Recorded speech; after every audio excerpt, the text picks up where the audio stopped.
Hey Mappa. Hey, welcome friend. First of all, thank you for signing up for critique.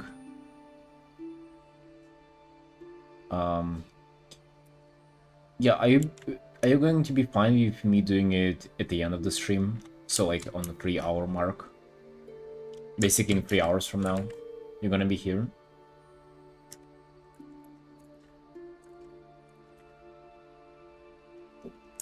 I can do it at any other time if it's more convenient for you. Hey Dragontas, Alu, hey, welcome Sunshines, welcome.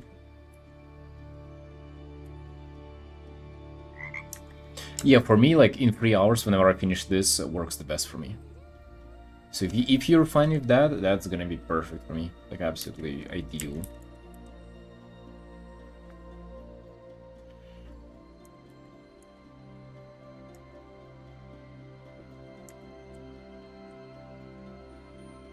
Yeah. 11 p.m. Georgia time.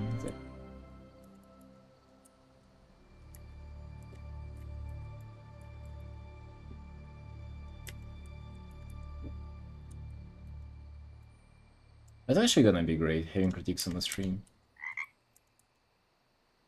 It's gonna be incredible. But first, you gotta deal with this little girl. Not that little of a girl, but you gotta do some work.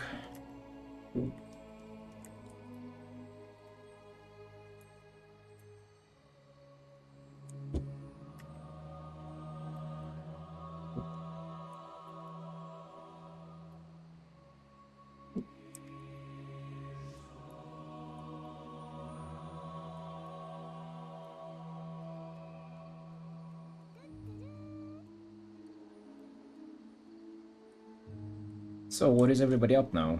What you guys doing?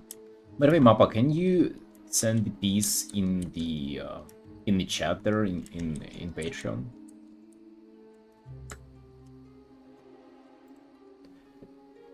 Oh damn. Swurets, thank you for the prime. Hey, welcome there. Appreciate the support. Welcome, welcome.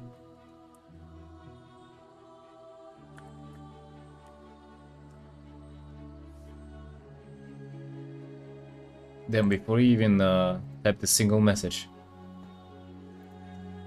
That is incredible, man. Thank you.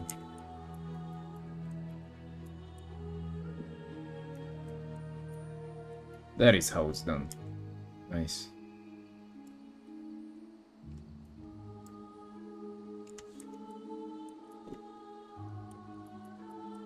Yeah, Mamba, do you see the chat there on Patreon? I created it just before the stream. I'm not sure if it's visible or like how it really functions, but there should be chat for Q Critics members. You'll send? Nice, nice. And also, like, feel free to send your socials as well if you want for me to, like, link to your, like, Twitter or Instagram, to your art. Like, that's, like, for future indie video. If you want, of course. Like, if you're not a fan, if you don't want that, I can skip that.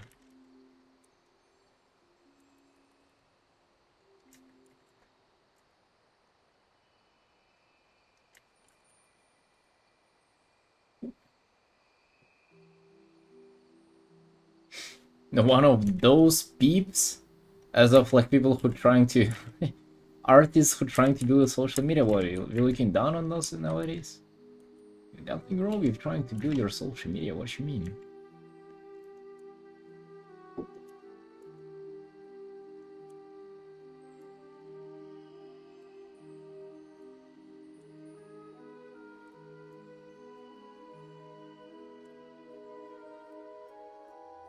Oh, you don't post anywhere, damn. That is super based. Just arting for fun, damn. It's crazy. Unheard of nowadays, even. Doing something just for the sake of doing it? Wow, that's somewhat of a novel concept, I would say, in like 2036.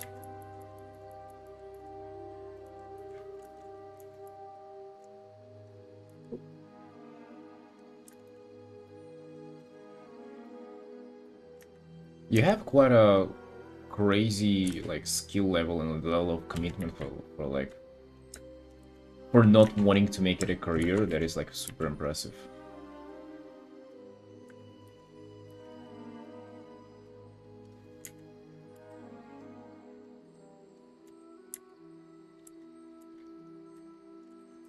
Because that is like a proper illustration.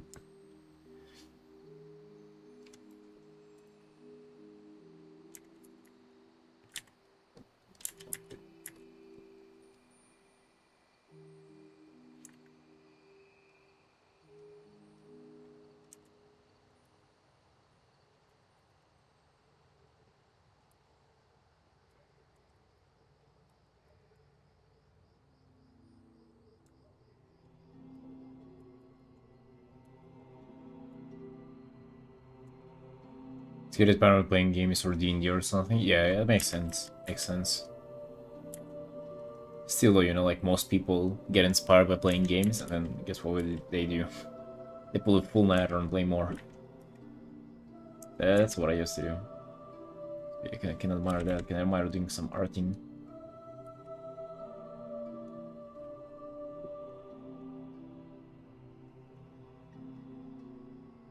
I finally started on my personal piece, by the way. It's going super slow, and I'm like, not gonna rush it, but not gonna rush it, but it's gonna get there.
Hey, Umbrella, welcome.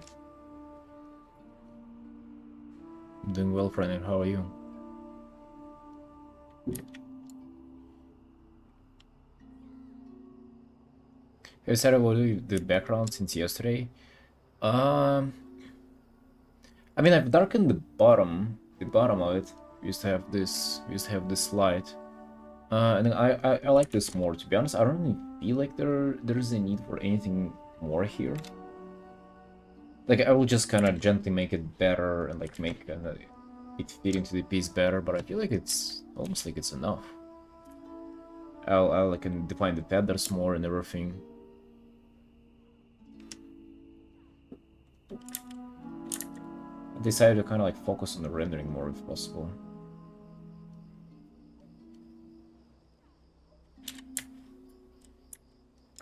How are you today? I'm great actually.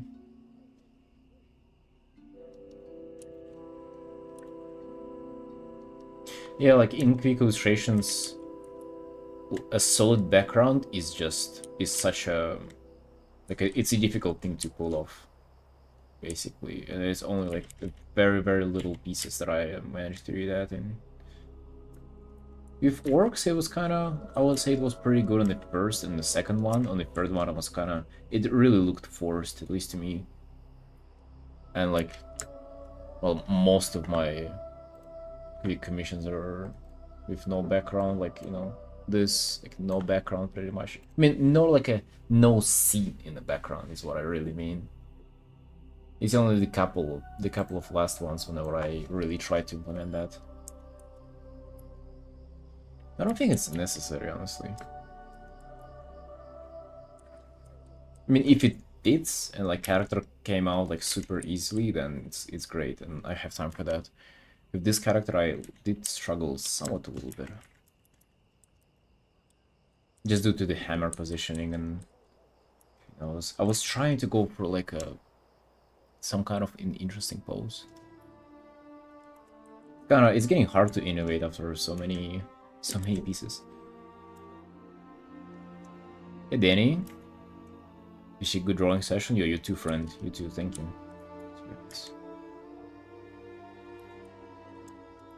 Now I just really want to dial down the rendering and make this piece look as crispy as I can. That's what I'm going for.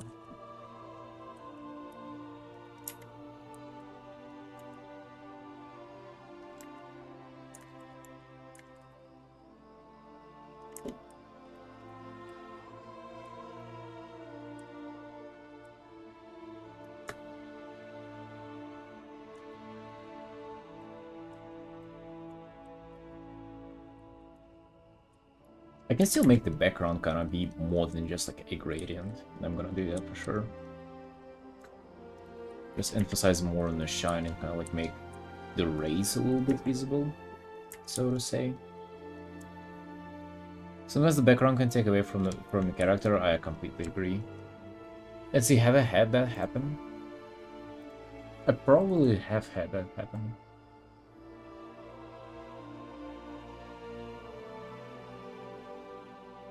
It can take away from the character.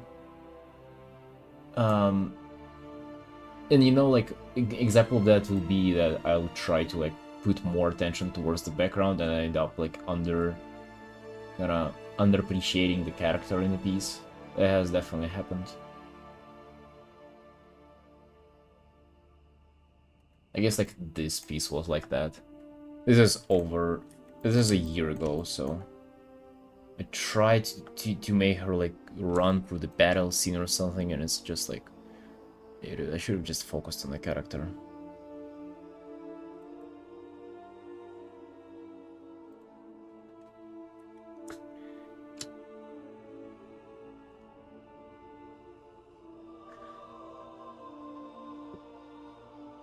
It's very easy to set up a simple scene with texture brushes and lasso. You say so, but like I kinda struggle with that. Sometimes I sneak it in, but not all the time. Hey Moonlight, you are gorgeous. Thank you, Sunshine. I appreciate you saying that.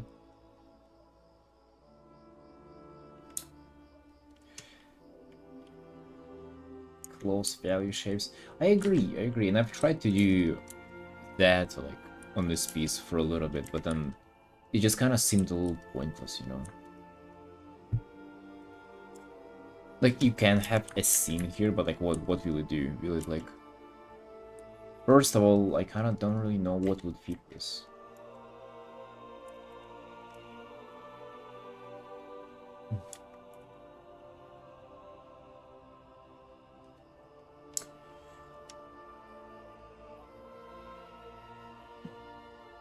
You have the power to unlock environments. Oh, I mean, yeah, I agree.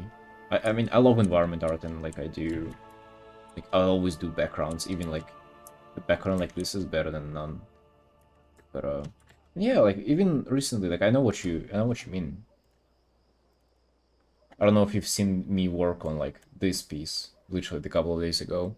Also, like a super simple environment in the background, right? But it's like literally a zone from the game. And this one as well. Also like super simple, but a bit pretty, you know, iconic and recognizable from the game. So I know what you're talking about. Like, it's simple, but it's like, what do we do here though?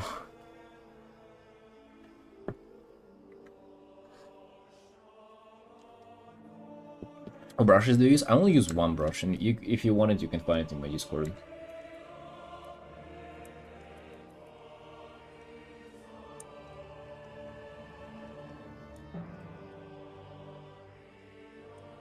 So yeah, I'm not like afraid of environments. Like I love them. It's just I honestly don't know what I can sneak in here. Like I'm just completely out of ideas. I don't know. I don't want to force it on here as well.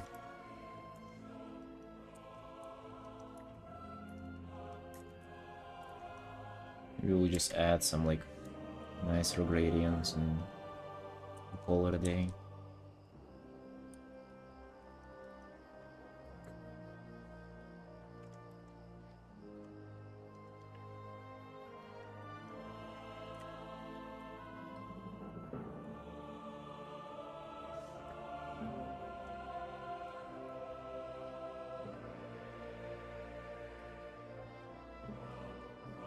Can you use it in Procreate? Yeah, you can. I had it in Photoshop and now I'm using it in Clip Studio, and I've had it in Procreate as well. Yeah, you can definitely use it.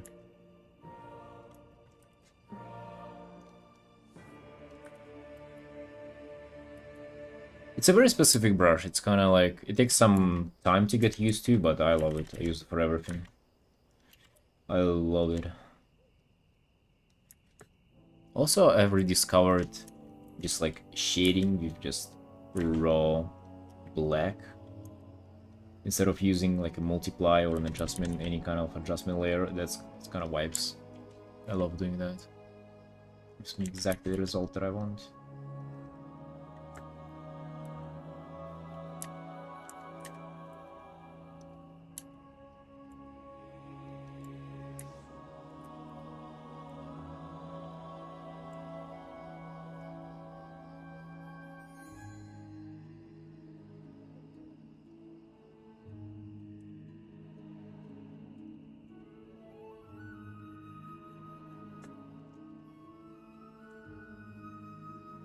Starting with colors to grayscale first. I start with colors right away. I have like I do like a silhouette of the character, and then I just block out the initial colors, and then I kind of work with them, apply light and shadow and stuff.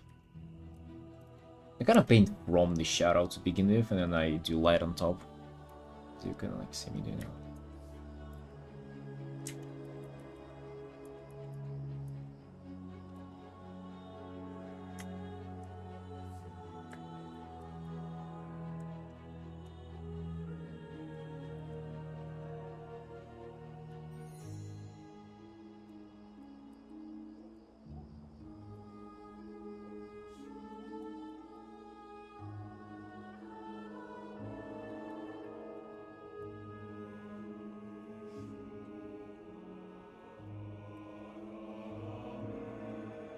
I don't know why I'm really doing this pink light.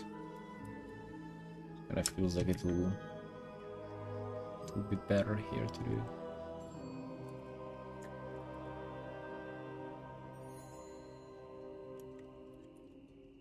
I used to work with grayscale a lot, and it is just a pain to convert into colors. You know, once you actually decide on going into colors, that's why I abandoned it.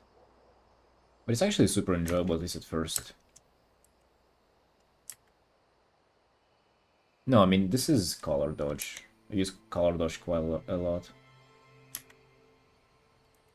Use multiply to overlay sometimes.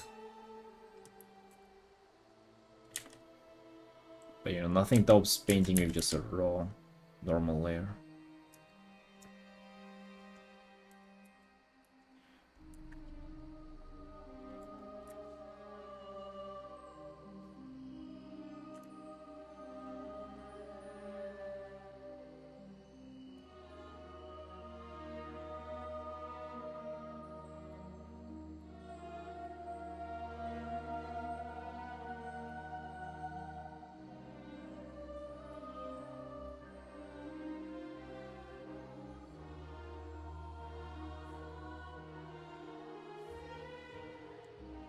This music is Mount Hygel. It's all soundtracks from WoW. Is what I'm playing on my stream. Just like different zones. This one's from Mountain Hygel. This is Mount Hygel. It's mountain, no? Yeah, it's a zone from Kata. How much time do you spend in one illustration? In quick ones like these, it's 6 hours, and on bigger ones, it's like more than probably like 30, 40 or something like that. So it really depends on the piece. This one's quite nice. Also, like, another banger zones are like Telador from War. That is like peak cinema, peak music for me from WoW. Just in general, WoD has like one of the best music zones and shit like that.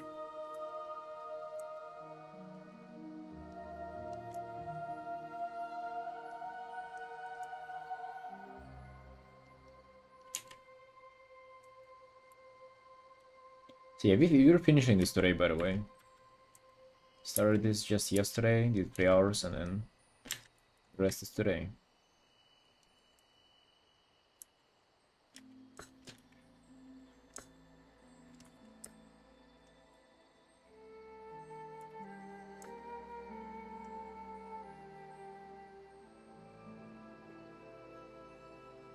So, they're playing everything. Yeah, looks quite more interesting.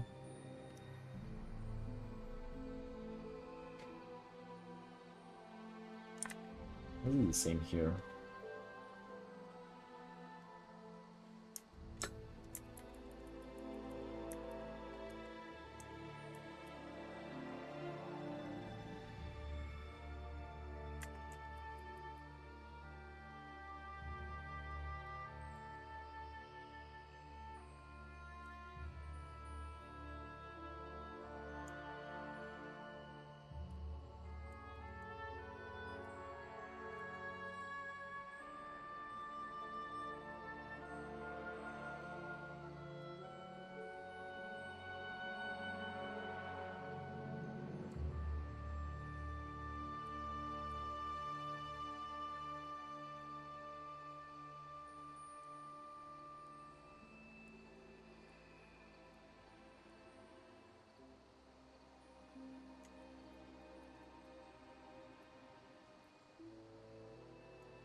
Working on the brush. My Discord. It's in the description of the stream. Just click there. There's an important tab. You click on the important, and then you get it there.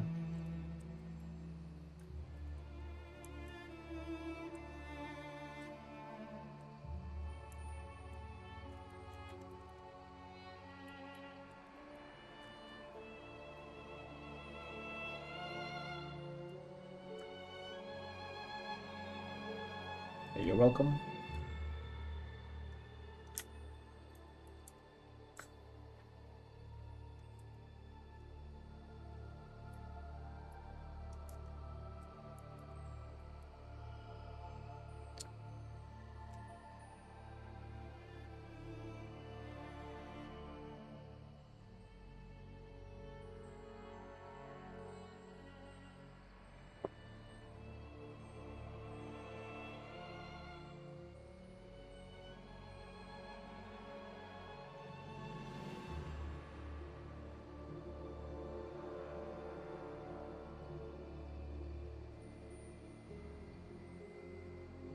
Carbon, you're welcome.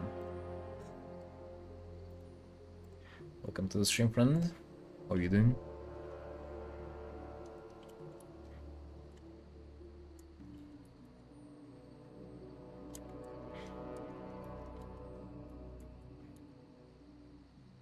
It's finally happening today, Sunshines. We're finally starting on critiques today, thanks to Mappa. We're gonna be feeling critiquing people's art.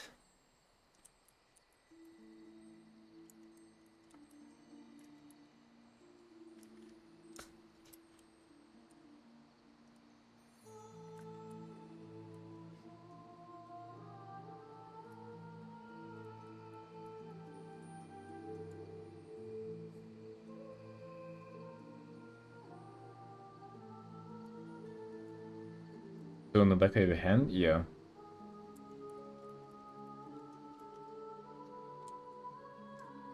video critiques. Yeah, it's for my like I have a tier on Patreon for critiques.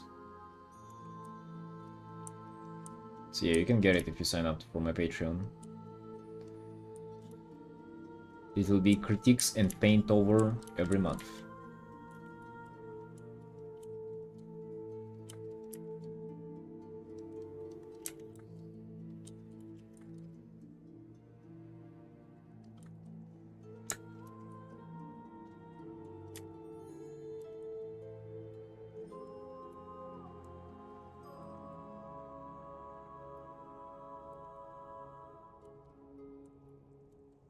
I'm honestly in love with the whole idea, like the whole concept and how it wrapped up with everything. Because like, you know, you go on Patreon to get critiques, and then I do that on the stream, so it's fun on stream, and then I do video on these after that. Damn, it's like, and from all of these you circle back to the Patreon, and like more people see it, and like more people want it. It's gonna be incredible. Like I always in my head, whenever things like this happen, like I always remember back in my like days before I started doing art, and I was like in coffee business, not like in the business, I was just literally fucking working as a barista. But there was a guy who like owned the company I was working in, and he was like a very like successful guy who did like business in pretty much like, you know, managing coffee shops and shit like that. And he was talking how it's like good to have businesses that kind of like feed into each other and like instead of taking away from each other. So he was talking about how he first had a coffee shop, and then he opened or like rather he had like a roasting company, and he was like roasting and selling coffee, and then he opened the coffee shop to sell his coffee in, and then he opened the bakery so he can sell the stuff he bakes in the coffee shop, and then he like made something else, and it like all kind of like feed into it themselves. Use that brush for sketch as well. Yeah, I use it like for everything. I don't use any other brushes in this. And I always just come back to that example of like, you know, if you're trying to branch out, like be it new businesses or just like other stuff that you do, it's so crazy good to have it like feed into other stuff that you do. Making shorts reels from that content as well. That is okay, that's like super next level though. But that is also something that I can do, like good point. Especially with critiques, people are fucking eating those alive for breakfast and for all the meals. They love those. Yeah, you're just you're completely on point here.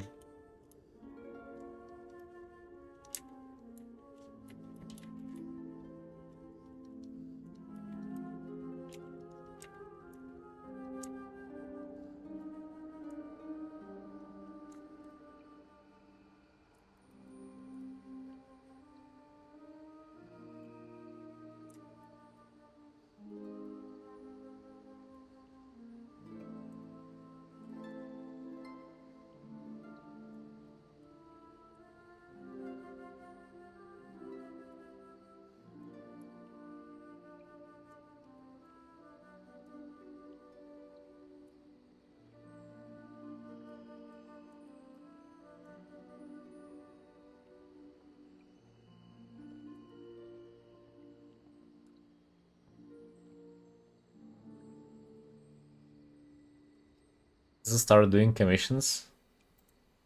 I heard this tip somewhere is pretty good. Make it easy for people to commission you. Just like, you know, have it listed on all your socials that you're taking on commissions. Have like the price and the TOS be like very nice, presentable. And like have your contacts be like available all the time, and you know, go for all these steps pretty much. And then just once you have that set up, just pump art, make people see you, and sooner or later somebody will commission you.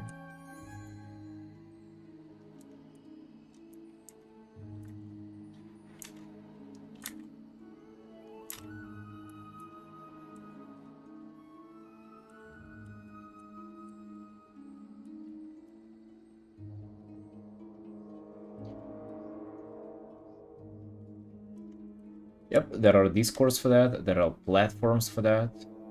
In general, smaller communities work better because there are less people and it's easier to get noticed.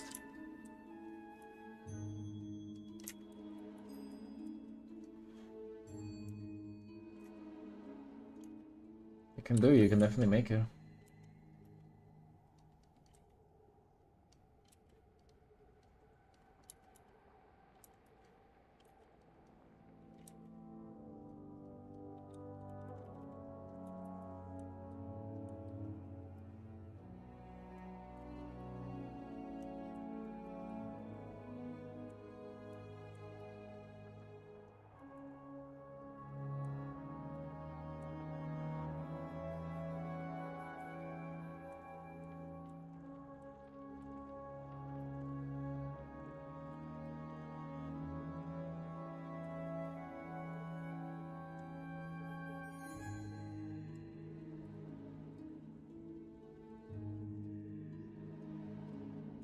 Wyvern Nest.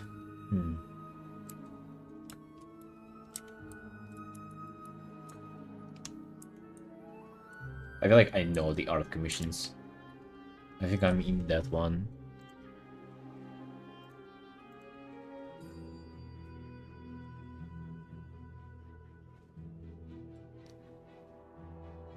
Where did I leave it?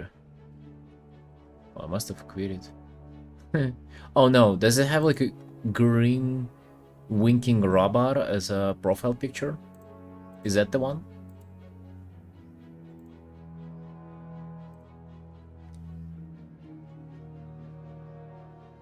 Yes? Okay, yeah, that's the same one.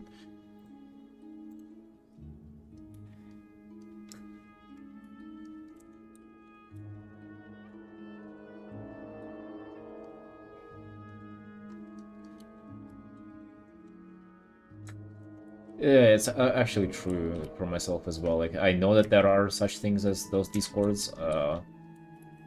It's been a while since I tried my luck there, though. You know, good things is that, like, once you kind of, like, somewhat make it on main socials, you're kind of... Thankfully, you're out of this, like, Discord and, like, scouting for commissioners type of thing. Like, people, it comes the other way around. Like, people start finding you. Can you really get commissions on there? Oh yeah, I've gotten many commissions for Discord.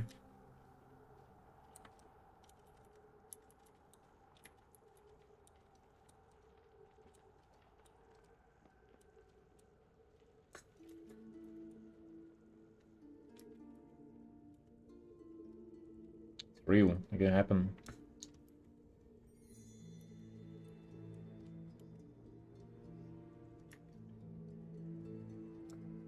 Can you get scammed? Oh, wait, you can always get scammed.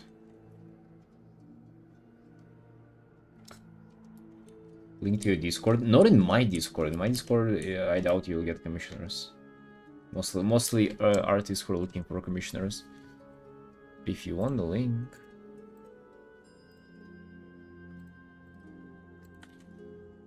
If you want the link, there you go.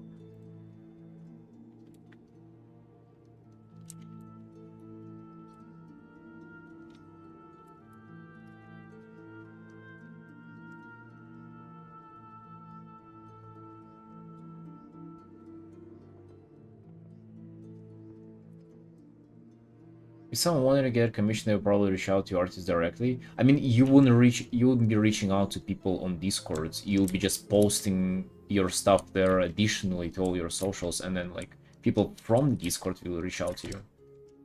Hey Swishy, yo, good evening. So it's not a like different dynamic there, Alu. It is just like you kind of try to reach out, like you try to advertise yourself on those as well.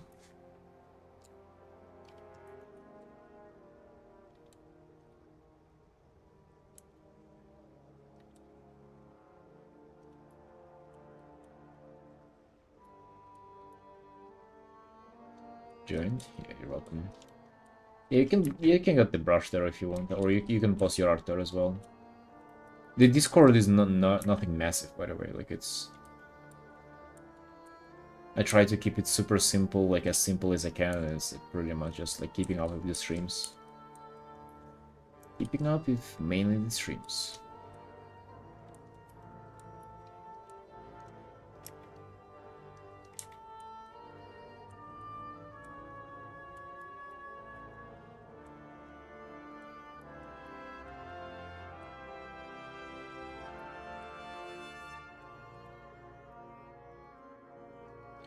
Actually, just thinking, like, isn't it great that we literally have Discord?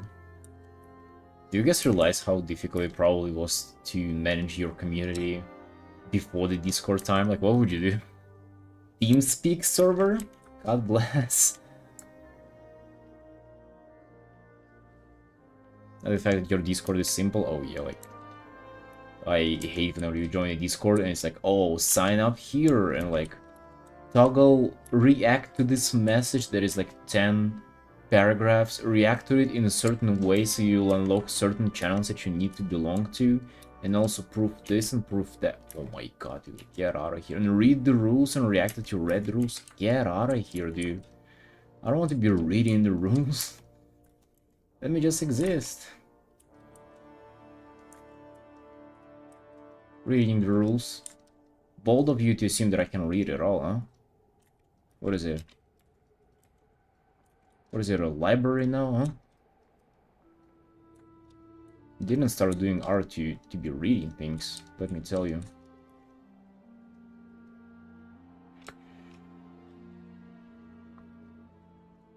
I bought the auto things for you.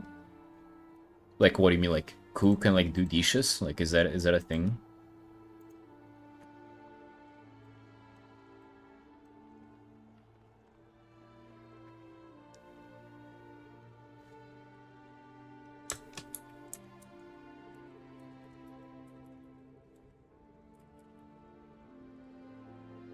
Send a message and you go live and upload a new video. Oh, yeah, I've seen those. However, I'm not part of that, but I just don't know. Like, it's not like it's such a big thing for me, you know. Like, I only go live once a day, and it's like takes me 2 seconds to send a message. So, yeah, I mean that's a good suggestion though. I thought of that.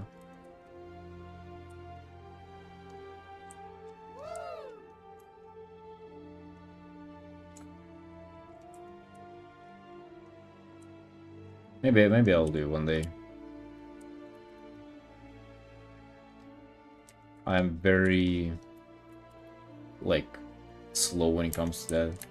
You know, even things that would be like so much smarter to automate. Like for example, whenever I do my quick commissions, I literally have like, you know, 15-20 people reach out to me in one evening, and I manually reply to every single one of those. It actually takes me like hours.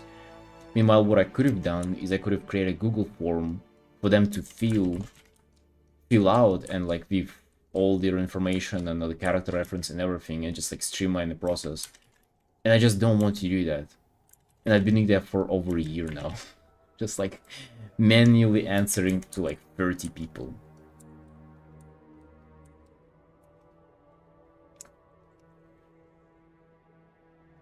Are you doing invoices for your commissions? Yes. You do invoices. You don't just request money. I mean, I used to do that as well, but now I just do invoices. Just a little more professional there, you know?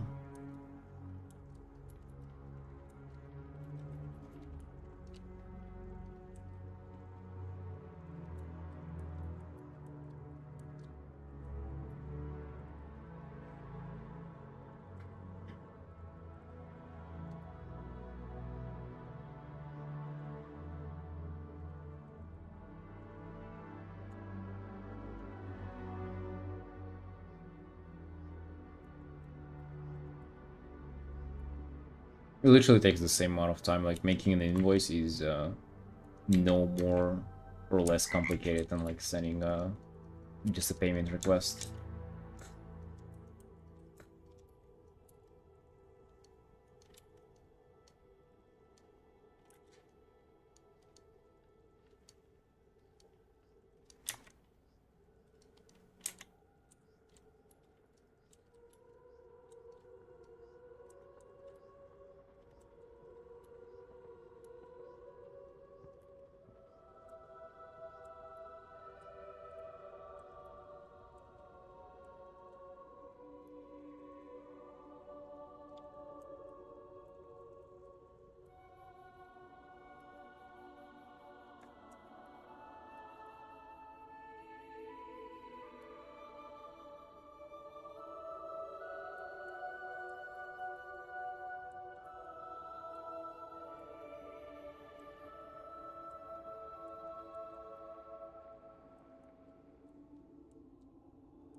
Well, yeah, guys, I guess I can tell you something very interesting about what I'll have in this following week. So the guy who came on the stream yesterday was actually the OG, the guy who I did the first quick commission for, literally. And like, it might not sound like a big deal for you, but like, I've been doing this thing for over a year now. Literally every single stream I come here and I paint a, you know, a quick illustration, like 1 in 2 streams, and there was the guy who I did the first one for. Literally the guy who I tested on the idea on. I don't remember if I found him through the stream or if he found me, like how did he get it set up, maybe I'll ask him. But so what we decided to do, he wanted to commission me again, and I'll do a video of like 1 year comparison, because I'm gonna be painting the same character as I did last time for him, and you're gonna be able to see how much I've improved over the year of doing these speed paints. I imagine it's gonna be massive. To be honest, it wouldn't be that hard to gap that painting that I did for him a year ago. It was a pretty simple, easy artwork. It still took me like 7 hours and wasn't even rendered that well. I have a personal PayPal, but I don't want to use that for taking on support commissions. I've heard people say that. I don't know why you wouldn't want to do that. I would say go ahead and do it. You can hide your name, you can hide your address and like everything if you want to on invoices. So people will never be able to trace back to you.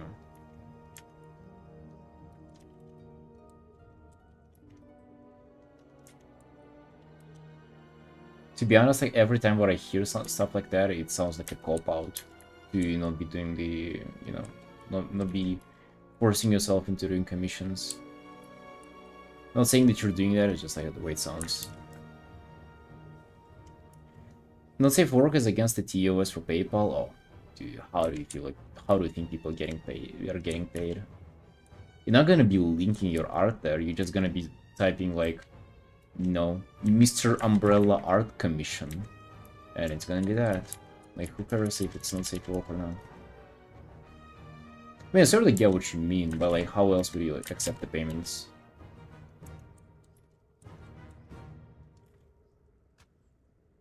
I guess like the one only concern that I would think with PayPal that you will have is that if you'll have this agreement with the client, and they'll want to charge you back pretty much to like scam you out of money. And usually with PayPal, you can like fight for it, so you can like send PayPal proofs. There will be like a whole chat with like them and you chatting, and you know, you'll be sending stuff like to prove that you did the work and stuff like that. I guess in that case, if you send like a full blown out, like a furry cock, they'll be like, okay, buddy, you're gonna. I guess in that way you wouldn't be able to like prove yourself. But dude, I've only had that happen once out of 5 years of doing commissions and like using PayPal as a, you know, to receive money. I've only had one scam back trying to like charge me back.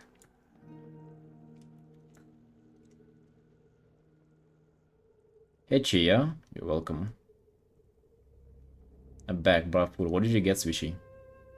I just had a large omelet with bacon. You painting with a mouse? Yeah. You're surprised? Well, why wouldn't I be? You have anything against mouses? Mouse is such a like a gorgeous animal. It doesn't disturb anybody. It just like doesn't meow or like anything. It's like just a very, very gentle little creature.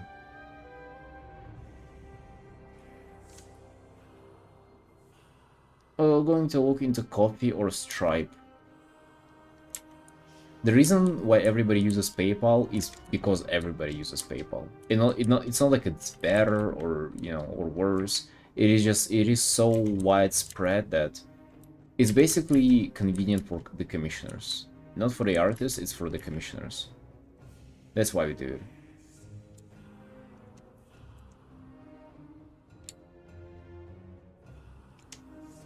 League of Legends art style, do you have any tips to achieve that art style?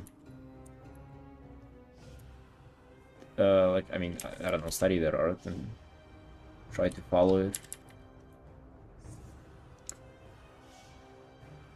I'm not really a huge fan of it. It is just like super polished.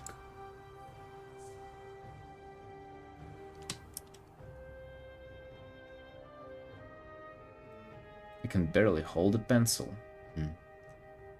If I get to give the mouse some cheese for its hard work.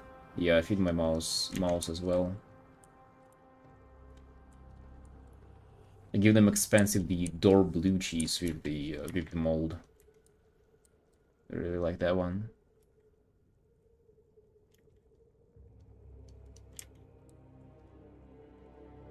I've never been interested in League art style as of like having it for myself. I do like some. I do definitely like their paintings. Like they're great. They're incredible. They're the top of the industry. However, people have gotten quite fed up with them. They're just like too formulaic, too similar to each other. I guess the biggest complaint. Don't know what they will be able to do with it, but yeah, like I do understand the complaint. Your understanding of color fit is good, thanks.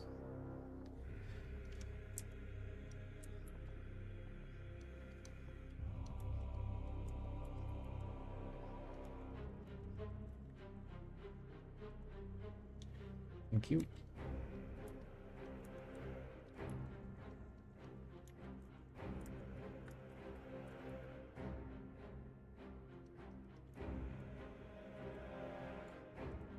What's a blood elf? That's a race that you can play in WoW, like in World of Warcraft, and this character is a blood elf. She's one of the blood elves.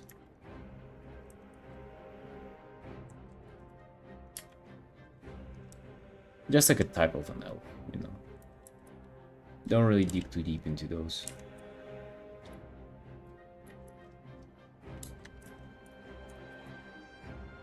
They're one of the most popular races in WoW, though, that's for sure.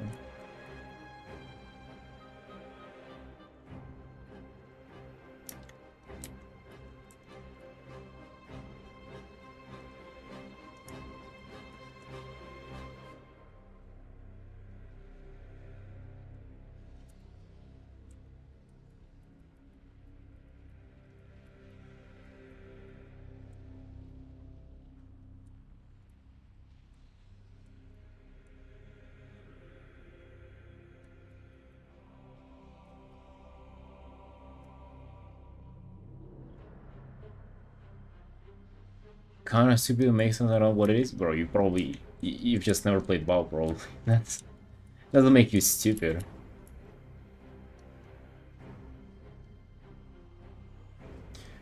A lot of models are kind of skinny and weird. Not a huge fan. Yeah, I also I don't like their animations either, like the rigging and stuff.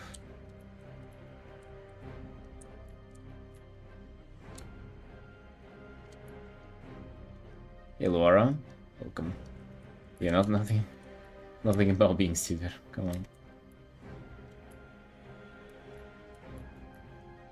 I also don't like that. I don't know if you knew this, but on Blood Elf female models, all the weapons look smaller. Like they're literally smaller. And you know, especially if you're playing like a paladin or something, you really want to, you know, walk around with the biggest sword you can find, and you know, even if you get like a very big one, it just appears smaller on your model. I kinda am autistic. It makes sense. You know, if you say so. If you insist. You know, you can be autistic and play WoW too, by the way. That is like, to be honest, that's a perfect match.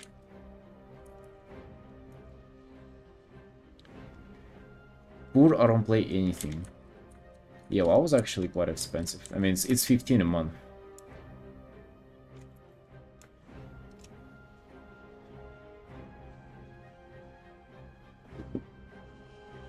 Yeah, like last time I did mythic rating, half of my guild were autistic and they did pretty well.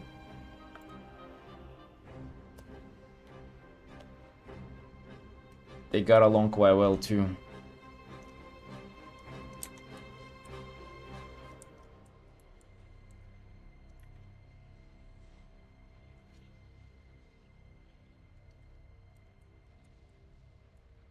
Hey, Cav. You're welcome. Good evening, Cav. I'm poor though. Yeah, that makes sense. You know, most of WoW players are also poor, but they just, you know, still manage to like beat the addiction.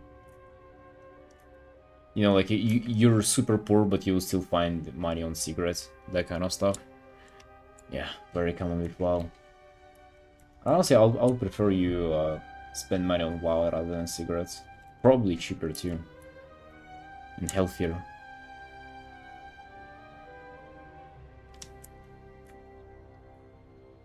Bro, playing on private server. Oh, actually, that's such a good point. Yeah, private servers are a thing. Uh, I started on a private server whenever I was like a year, whenever I was like 13. Let me tell you, ain't no 15 a month whenever I was 13 years old. No shit. Yeah. Play on private server. I'm 14. Great. Just be a... Yeah. Okay.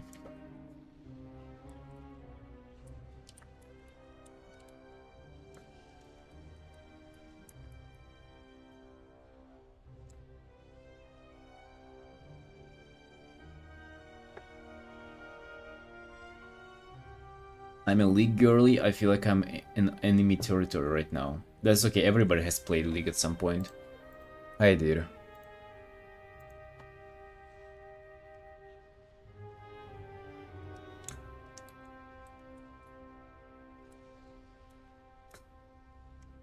Being held hostage? Why you're saying that? What makes you think so?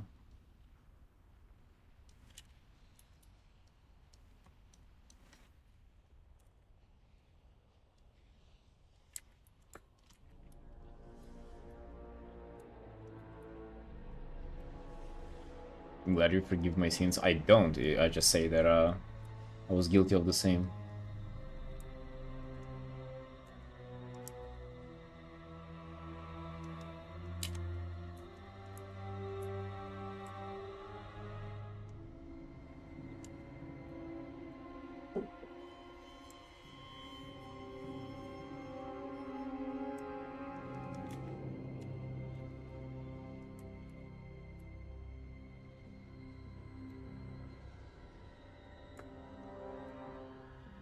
You look sad. Is that some kind of an insult? Is that how you insult people at 14 nowadays? If so, that's pretty chill. No, when I was 14, it was quite more offensive. We would go for the parents right away. Back in my days.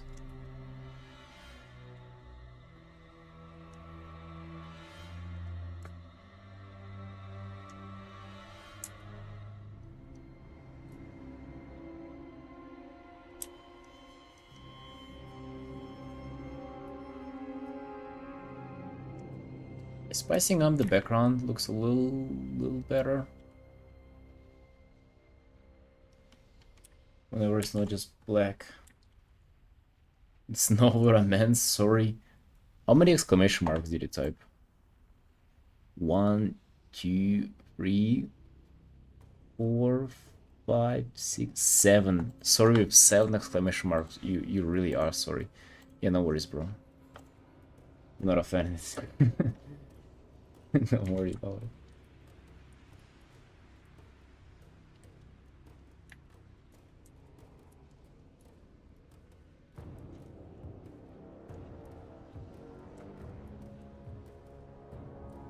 No, I'm not sad. Maybe I'm just tired. I actually just got back from the gym and it was very like insanely tiring workout. I don't know It was just... I was just dead after that.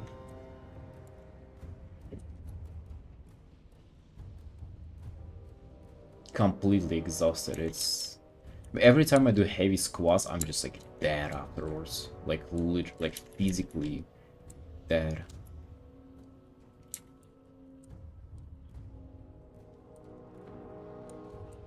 It's actually good that I managed to just like get on streaming, and even if I'm dead, I can still like do a little bit of art. Meanwhile, if I'm off stream, I'm just I'll be kind of like just vegetating, not really doing anything productive. Did you sleep after the workout? Hell no. I got back home at like 6 p.m. Like no, 7 p.m. Why would I sleep? A little too early.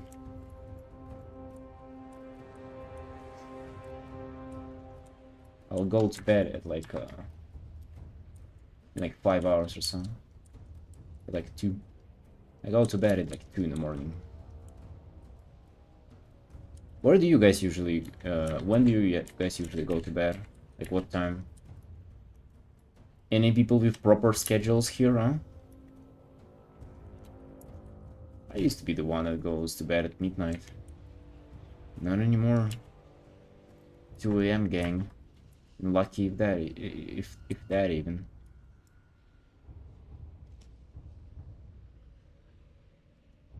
Sleep at 12. That is nice. I don't know how time works in your time zone. It works the same as it does in all the other time zones. It like it just kind of goes, you know.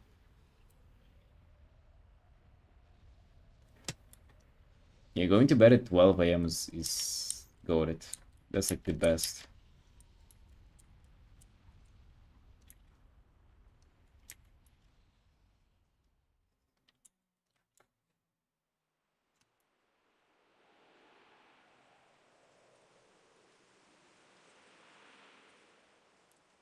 Around 10, 11? Yo, that's actually something. 10, 11 p.m. I don't know if I've ever had that good of a schedule.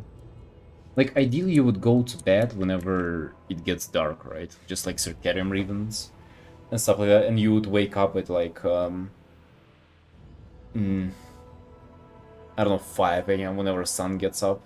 5, 6, depending on where you are. That is like textbook perfect, isn't it?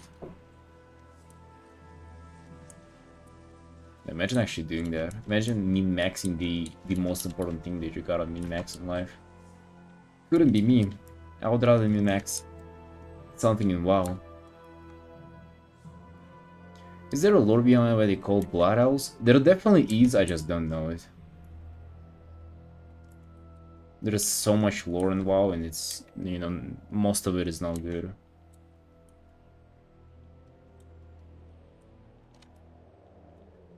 They had like, I don't know why they called Blood Elves, but they basically had like a source of magic, and they got addicted to it. And then something happened. I don't recall. They like were immortal, and then they somebody took away their like thing with immortality or like shit like that, and they became blood elves from high elves. They're scuffed now, basically.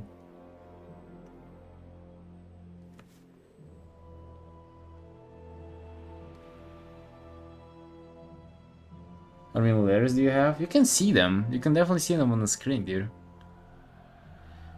Look at this WoW lore hater. You going to be a WoW lore defender now? You got addicted to mana or whatever. Yeah, they used Sunwell, I think,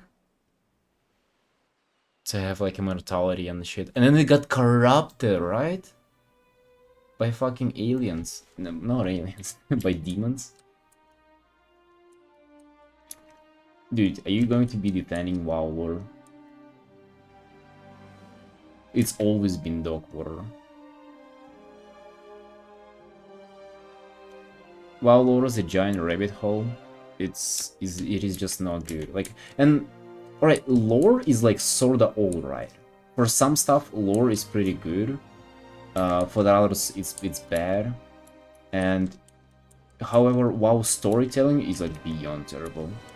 And it used to be like the new one that they had in War Win is not that bad, but still like I don't know, like it's no good.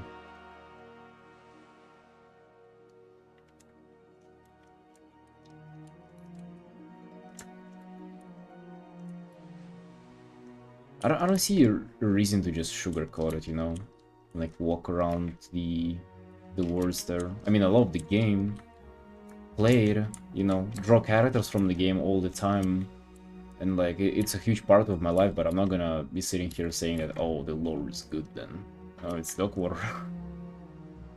Time is not AM PM, but instead in morning time it's running 1 to 12, and from the rest 13, 24 till midnight again. I mean, that's how it's everywhere, isn't it, Swishy?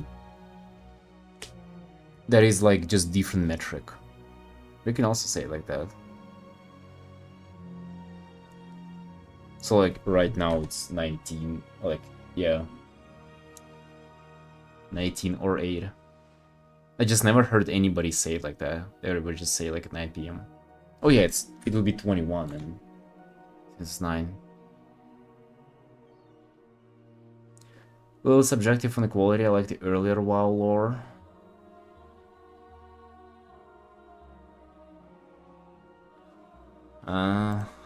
The earlier, you mean like what? Like BC RAF lore? Yeah, that's kind of like the one that I didn't like. I feel like current lore is way more fun. It's like way more like big scale with like titans and like cosmic powers. That's way more interesting for me.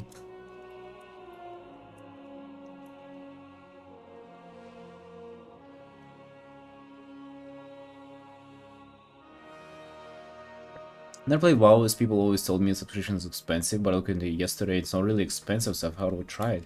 Yo, hell yes, we should, let's go. It is 15 a month.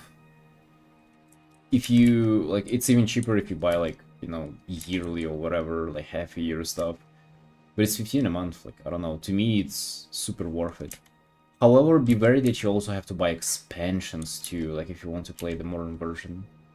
It's like, I don't know, 50 or like 70, $60, I don't recall how much it is.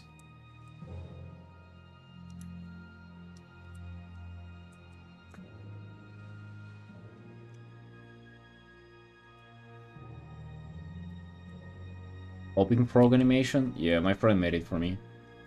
I meant to pay him for it, but since he doesn't have a PayPal, I still haven't played it.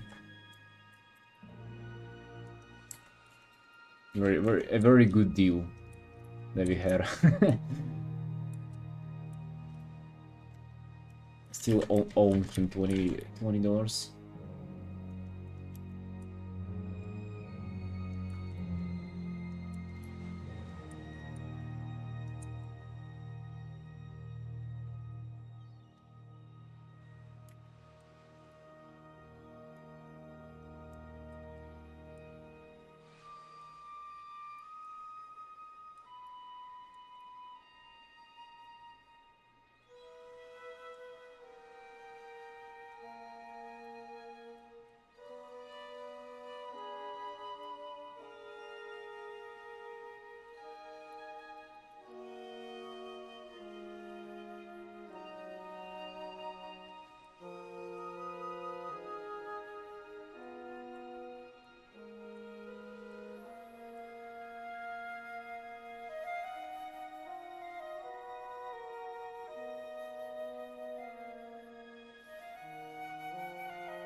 The expansion is a one-time payment? Yeah, it is.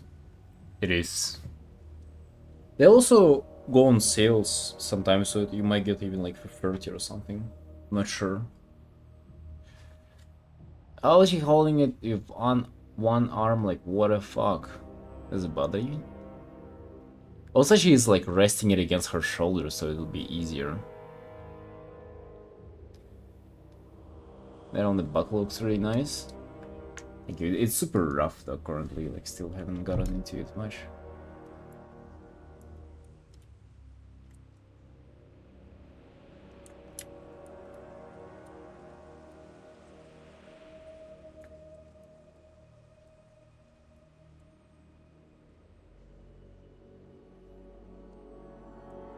Dude, she's a blood elf. You see, you don't even know what a blood elf is. You cannot even comprehend her full strength and power.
You're locked in? I mean, hell yeah.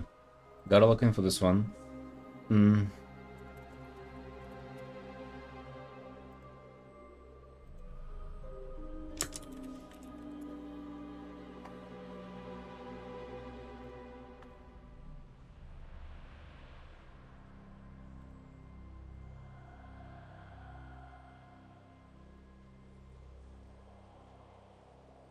I have what, about a little bit more than an hour and a half left.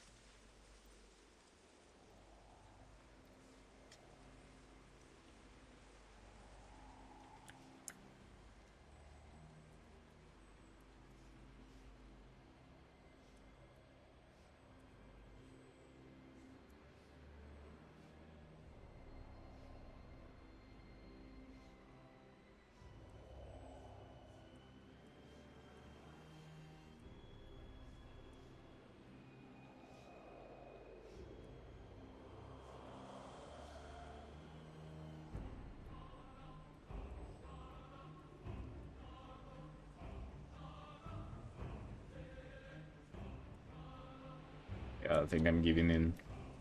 I think I should do an environment there, or like at least something.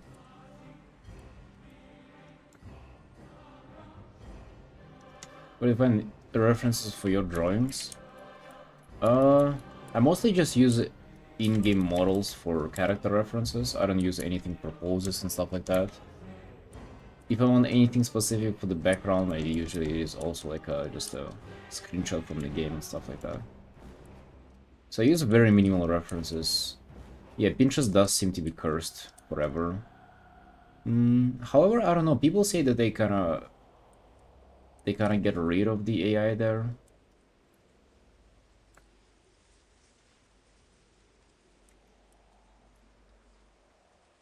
It's like if you block it for long enough, it goes away. Or like if you see any AI, you just click like not interested and stuff like that. Or maybe there's like a setting that you can do now. I'm not really sure.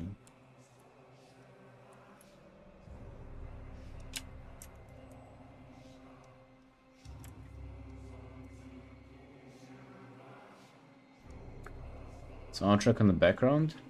So from WoW, this zone is called Twilight Highlands. Wow. Those are all the zones from Cataclysm expansion, and it is dear near to my heart because I was playing it when I was a kid. First ever experience with WoW was that. We do critiques on Discord. No, I do critiques for my Patreon supporters. It is 10 a month if you want to sign up for critique. For 10 doubloons a month, you'll get a critique, half an hour of my time on the paint over on your piece, kind of like mentioning the critique, and I'll also make a video out of those critiques and give you a shout out and, like, you know, mention your socials and give you credit if there is something that you're interested in.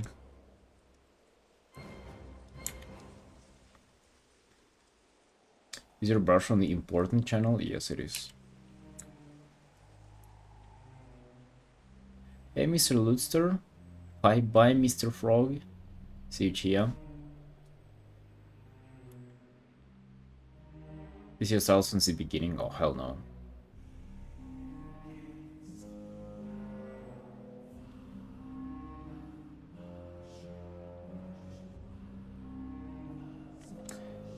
Uh, 80 painting, 20 lines. I don't know how you would calculate the percentages, but you can definitely get away from doing a lot of drawings in your piece easily.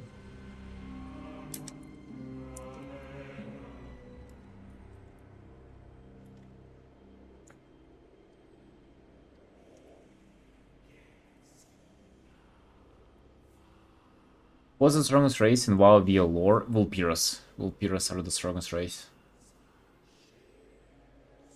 Undead? No, Undead are weak AF. Like, they're literally like falling apart. And their bodies are rotting, so they have to like replace body parts as they leave.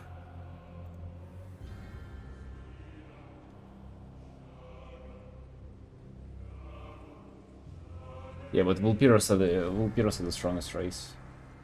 The smartest, the strongest, the quickest, the cutest. Nothing can compete with those. Yeah, vibes. Hey.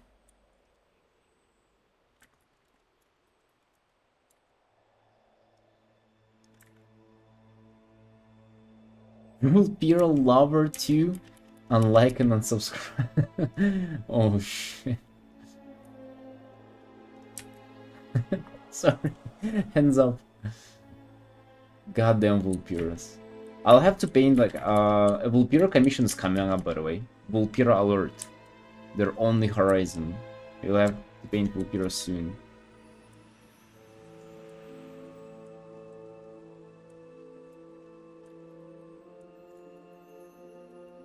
Attention. Vulpyros are coming.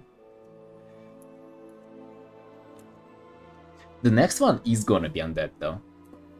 Speaking about undeads and Vulpyros, the next one is undead. And I think the following after that, I don't recall if that's... Hold on, I can actually double check. Yeah, and that's actually going to be a very classy on that as well. Yeah, next one is Undead, then Vulpira, then a Worgen, and then I can actually then I have two people from Instagram. Imagine commissioners coming from Instagram.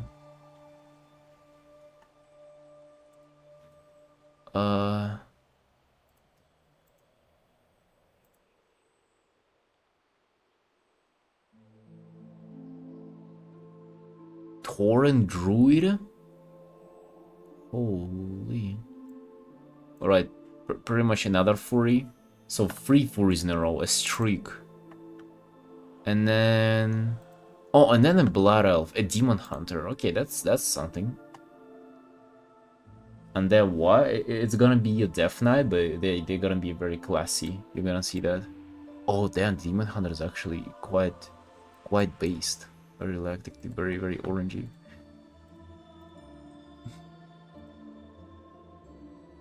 Hey, Noir. Regular schedule check.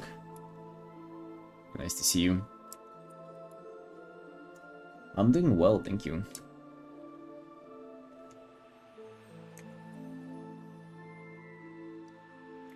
I'm doing well, just kind of seeing what kind of characters have been commissioned. What kind of characters do I have coming up? Yeah, I finally gave Eden did like some kind of a background here. A little bit of an ice crown there. I feel like it looks cool. Pale, gold, black, love it.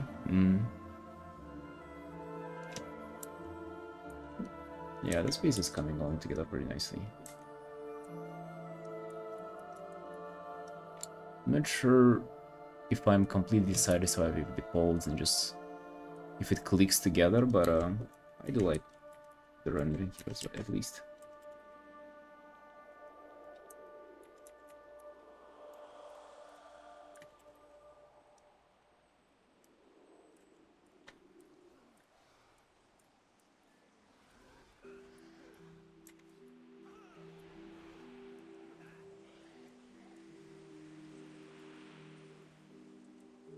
And what are you up to, Noir? How are things going for you?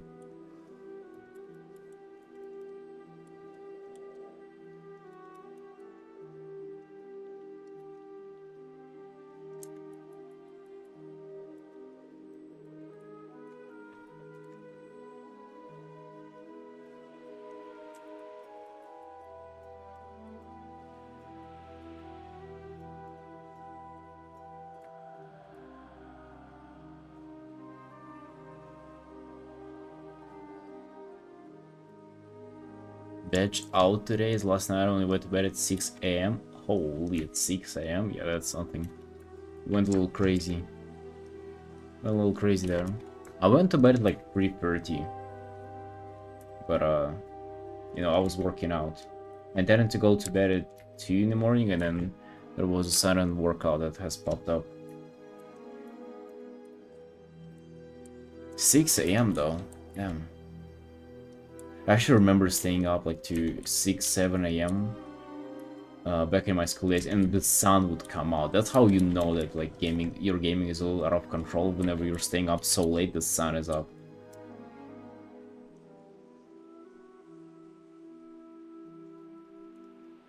Because playing on the US server and having evening guild events. Oh shit, so you literally have to stay up till that late so you can like participate? Damn, that's bad. Why are you playing on US servers though?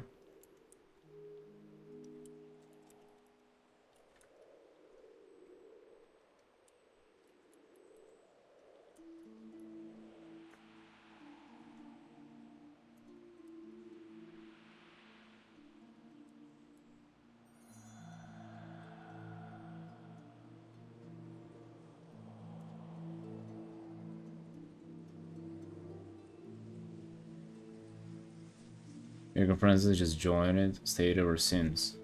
How was the ping? I mean, I guess it is the time zone and the ping concern.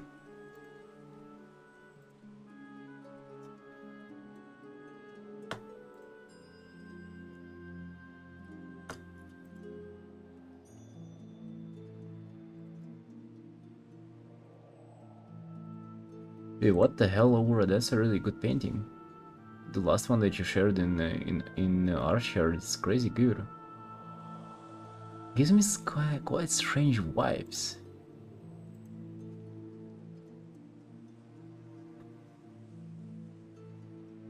Yo, nonetheless, that's fucking insanely impressive. What the hell?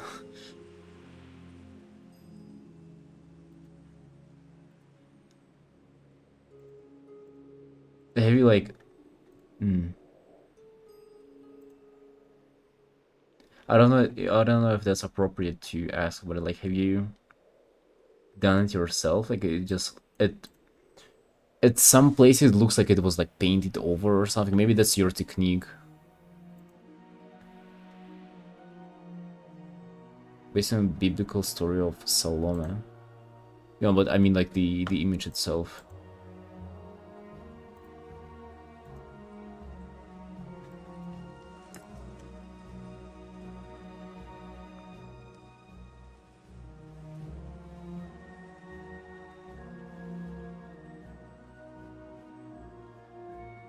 Well, you? Yeah, that's nuts. You're a really good artist. Holy shit. No, I trust you if you say so. Like, no need to show anything. You're a really good artist. Hey, Mercola. Hope you're doing well. I am indeed doing well, thank you.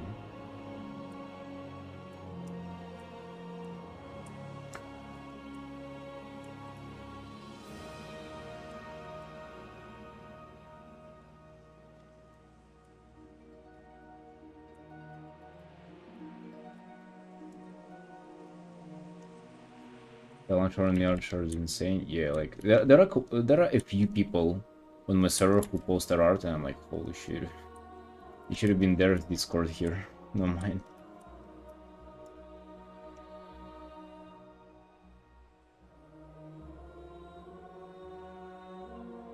Painting over some 3D I did because I didn't like how it was before.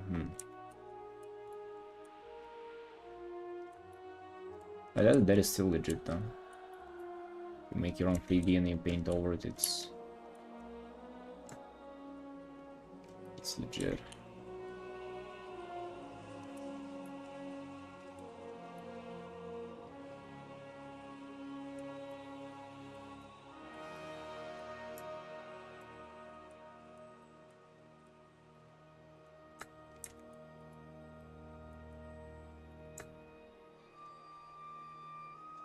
A new client, I'm drawing very enlarged body parts, like very extreme. But what if I tell clients like, whatever what makes you happy, I think that's fine. These jobs need you to be agreeable.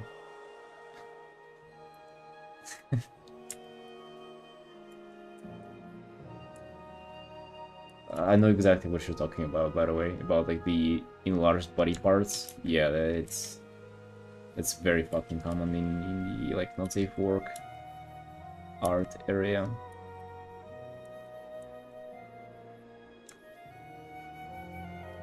Oh, I remember me and my sister, we had like our favorite artwork like this. There was this infamous dragon that is like flying on his two cocks, and there are like twice the size of his body. He's like flying but leaning on top of them, looking like a rocket. Oh, those were some days. God's sake, yeah, that's like profanity in a nutshell. This is what you get. This is what you sign up for if you start doing not safe work. This is where you'll be Lootster in a year.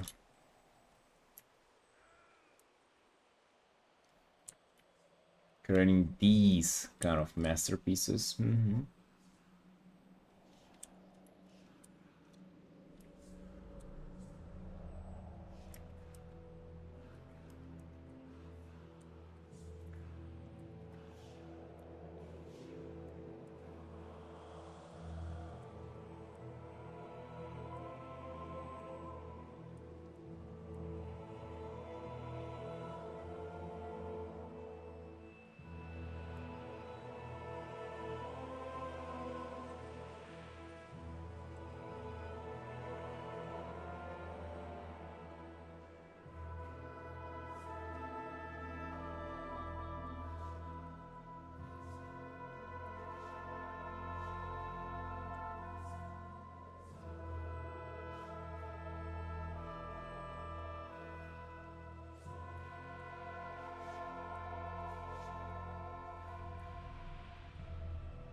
That was very extreme. Yeah, but that's what catches the eye though. The very extremes. You know, nobody settles for just, oh, those titties are a little too on the big side, you know? You know, maybe you won't see them too often in real life. No, people settle on the fucking dragons flying on their cocks. Background coming on nicely, thank you. Yeah, I actually gave in for the background.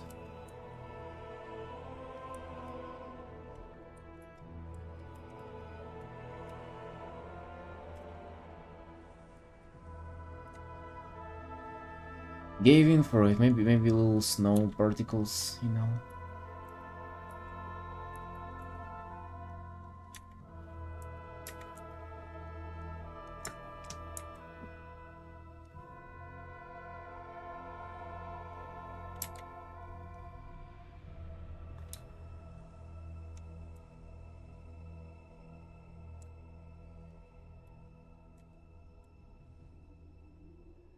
Embers. No. No embers. No embers today. Scene looks pretty fiery. No, it doesn't. Hell no. Ain't no fires in here.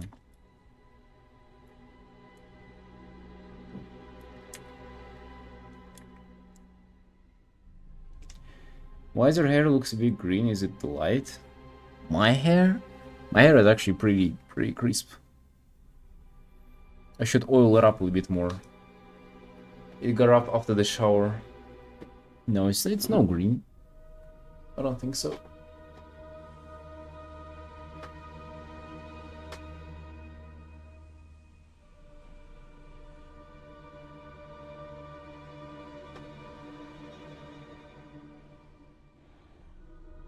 I'm gonna go brush my hair.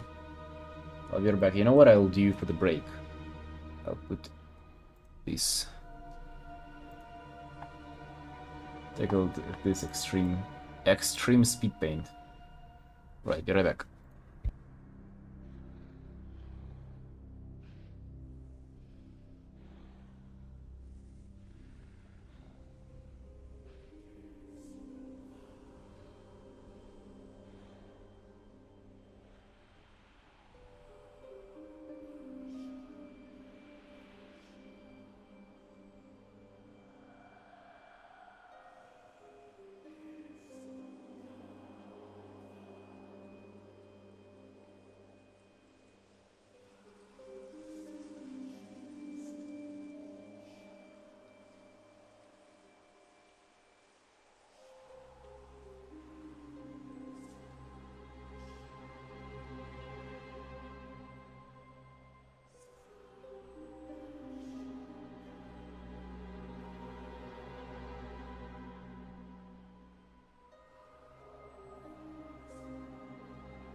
Right, I've oiled up my hair. Look at this.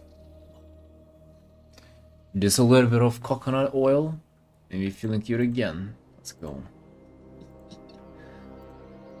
I'm not even joking, by the way.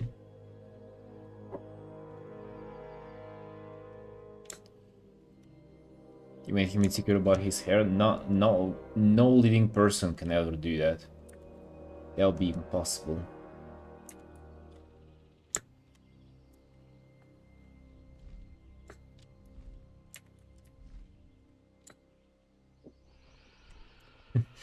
What are the benefits of coconut oil? The looks. The looks.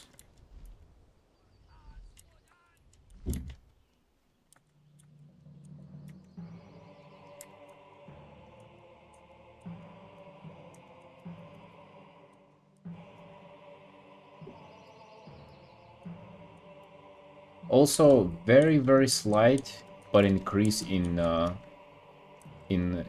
cock size.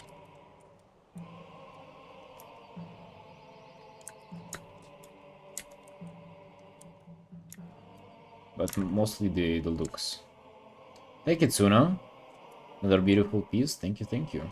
You're welcome back. What recorder do you use? May I know? I want to make a time lapse, so it's just Clip Studio Paint. It like keeps it makes recordings of everything that you do.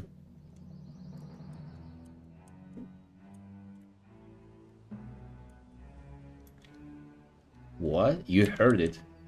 You heard it, guys. Just don't share the secret with anybody. Otherwise, the next day, stocks of coconut oil production will go up, and you'll never be able to find it for a normal price. Just stock up on the coconut oil yourself. Apply it directly 3 times a day. Just oil up your hair too, and you'll be good.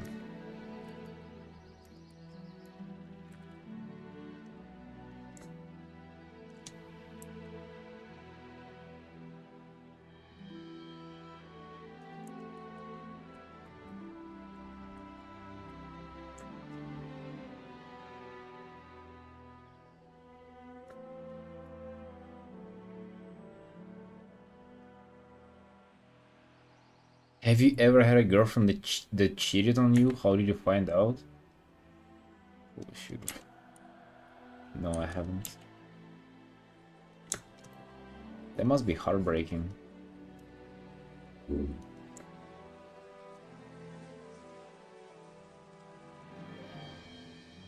You looked so innocent, why would you say that? Bro, I got a question of benefits of coconut oil. I couldn't just like lie to my audience.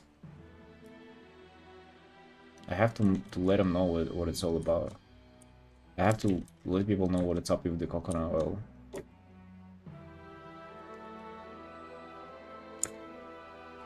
It is for you. I'm doing this for you, just so you know. Just putting us on the banner, yeah, like.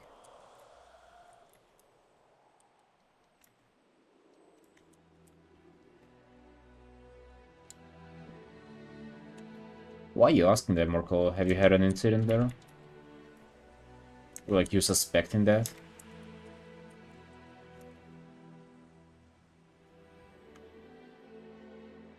That's tough, dude. To be honest, like for me, only like the worrying, even if you're being made worried about such a thing, that's already like enough to you know, to cut it off.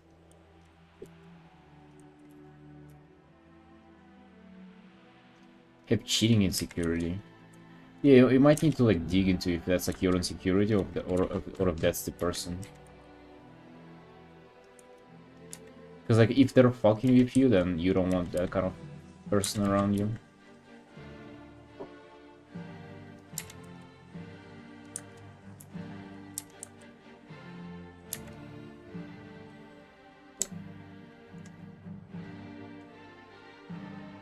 Coconut oil makes you very slippery, going in and out, like 20% dodge and 20% movement speed. I've never tried coconut oil for that. I've only tried baby oil, you know, like the baby massage oil they have. I mean, it's alright, but like... I don't know.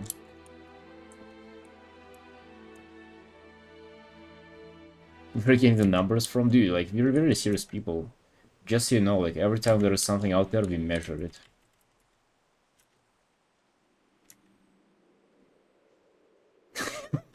Oh, this warning was going on in YouTube comments? Yeah, it's...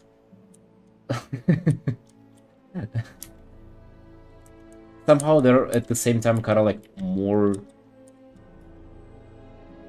normie-like, and at the same time more unhinged than the stuff on Twitch.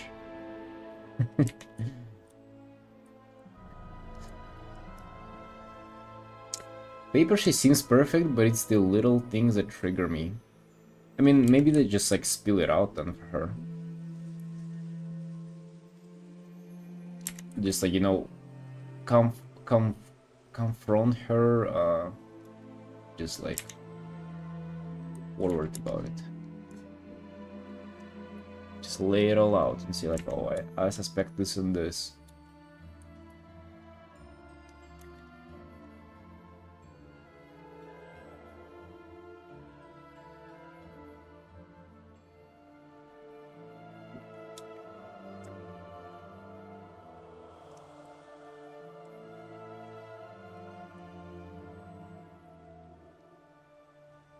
Also, Merkel, like, there is a huge chance that it's just you, and you're, like, making this up. Communication is the key to a good relationship, yeah. But also, like, if you're just making things up because you're insecure, it's gonna be very difficult to, like, get over it.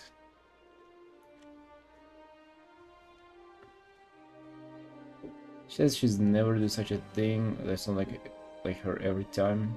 Likely just me.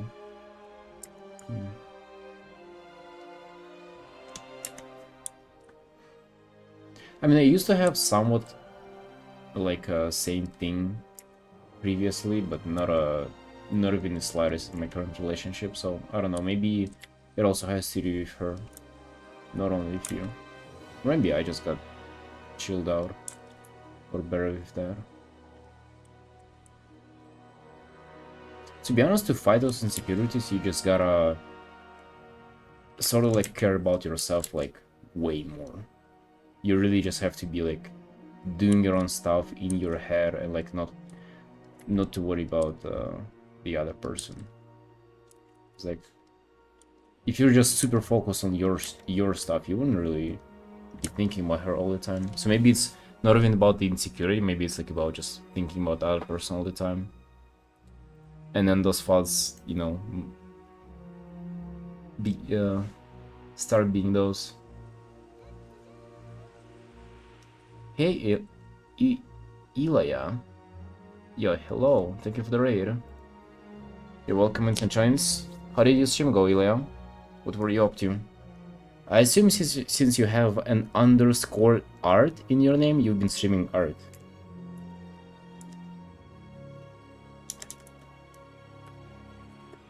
That's how I usually try to do my investigation. Let's give you a shout out. What have you been working on? I'm working on a Warcraft character commission. It is kind of like a quick piece, and it's like I'm finishing it today. Did 3 hours on it yesterday and 3 hours today, so getting it done within 6 hours. That's the TLDR of what's going on in this broadcast. And at the same time, I'm trying to explain people the benefits of oiling up with coconut oil and just like really get down to the business about this thing. Chill character design, very nice, very nice. Actually, I got asked if I would do a character reference commission in the future, which I said to why not. Maybe in the future we'll paint like a character reference or some kind. It's been years since I've done those. Coconut oil is great, but have you tried castor oil? What is castor? Is like a person? By the way, jokes aside, it was on the stream where I was asking, like, you know, my hair is kind of dry, like, what should I do Because I just grew it up and I obviously have zero clue how to take care of long hair as a guy. Like, what a normal guy would know how to take care of long hair, right? And then somebody said that you gotta like moisturize it with like some oil, and I thought it's like a thing that you gotta buy, you know, in those fancy like girly stores. And I'm like, fuck, I'm not going to a fancy girly store to buy like a hair product. So I just bought straight up coconut oil from the shelf in the grocery store, and I just put that stuff on my head. And you know what? It fucking worked. It looks great now. Dandruff has went away. Look at this. Look at those movements. Look at those, the volume, the shine, like everything about it. It's just like it all came together. All my character just came together in this act.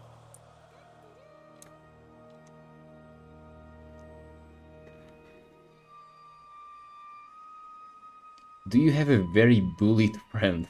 Have a past friend who want to project his misery to others, like he want others to feel how miserable he is.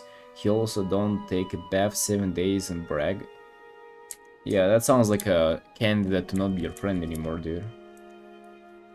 I don't know, that's gonna be a surprise to you, but usually if you have people like that, you try to distance yourself from them.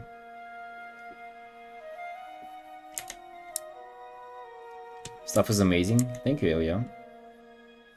Ilya.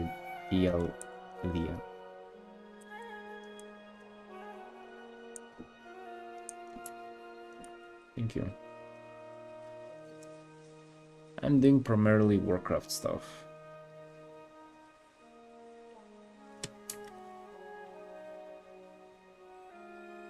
Plant, great for the skin.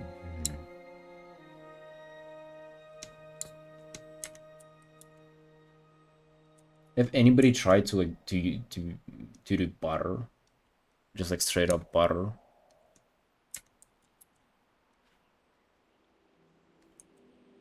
Because like coconut is all great, but it's like vegan stuff. What if you do animal products instead? Shut off with the butter. I mean, I have plenty of it. Maybe just like put it to good use, huh? Let him cook. Yeah, and then I'll cook with it too. Hey, nothing goes to waste.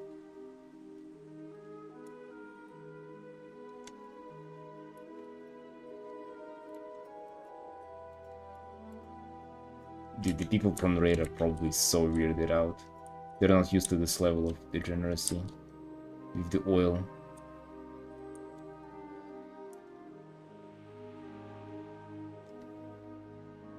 Thank you, Ilya.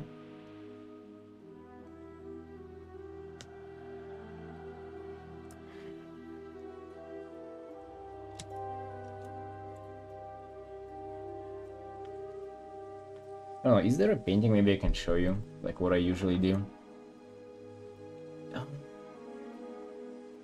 Maybe just like a couple of my recent pieces. I did a couple of orcs before that.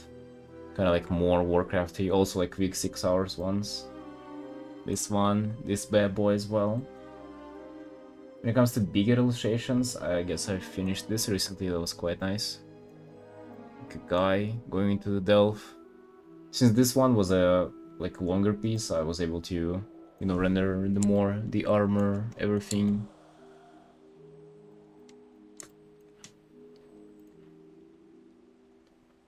So stuff like that is primarily what I do. I guess another piece that I'm working on now that I have very close to finishing is this one.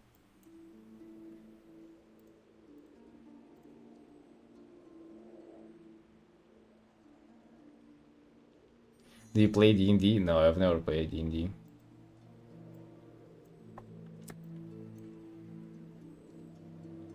Love this one, nice. The idea behind it? I mean, the idea behind it is that the reflection is like always haunts her. No matter where she goes. Because there is like a mirror in the piece and there's this evil reflection.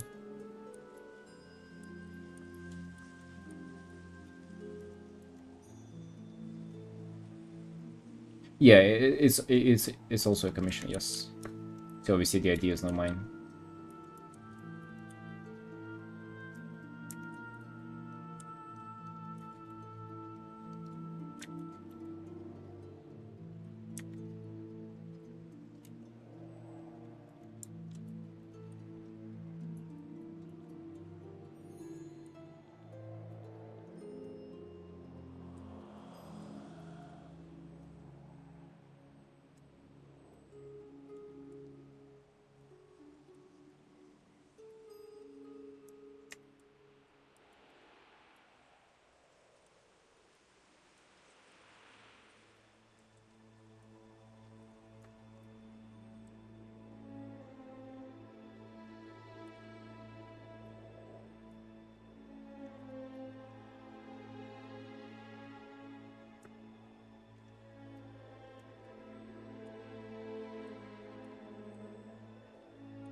I like to paint more free like you do, but I also end up using lasso and go for more geometric stylized style. Oh, really? That is actually something that I really want to go into myself. Like more geometric stylized shapes. Not like everything, but like certain things. Like, I mean, I kind of gravitate towards that even now. Like, for example, you can see in the face there are a lot of like geometrical shapes that I try to follow in order to really make things smooth. Um, but yeah, I would also like to strike a balance there too. To have the rendering be nice and have like some soft edges somewhere, but also have like this more geometrical shapes involvement.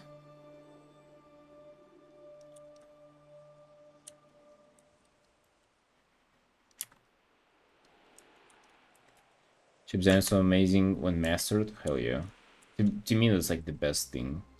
Nothing tops that. No like colors or anything in the piece. Literally shape design.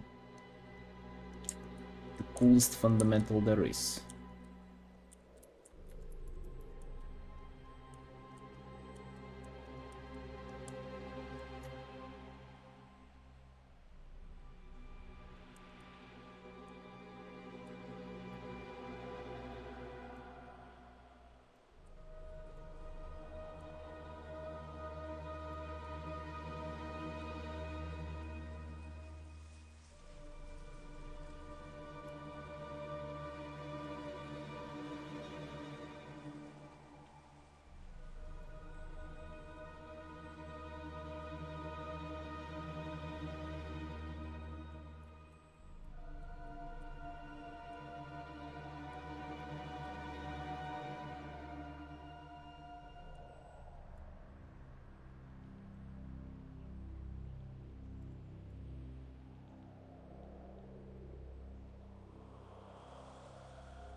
I'm just trying out Your brush right now, there is some studies, and it's literally the coolest thing ever. Having control of my strokes and edges, like this so insane to me. Oh really?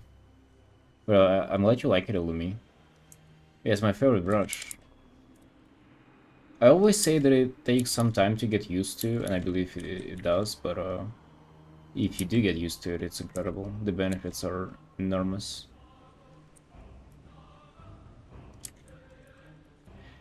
The thing I guess I like about it the most is that it kind of like it moves you towards creating some certain kind of shapes. Like, it really does. And I just love that.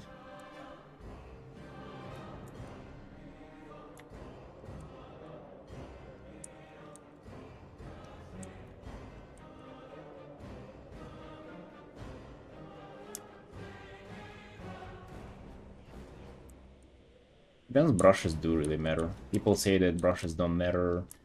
Doesn't matter with what you paint with. It really does. It doesn't mean that one is better than the other. It means that the one that you choose, you know, you gotta really choose that one. And it really dictates the way you paint in a way. Color shapes out more in painting, like it feels really nice. Yeah, actually that's the reason why I even began to use lasso tool so much. Because sometimes it's very hard to especially erase with that brush. So I prefer using lasso tool for erasing sometimes, but yeah, other than that it's great. Erasing with it, I mean I am erasing with it as well. However, like when it comes to like outlines of something, sometimes I do prefer to use a lasso tool. Never encountered a brush like that before. Them.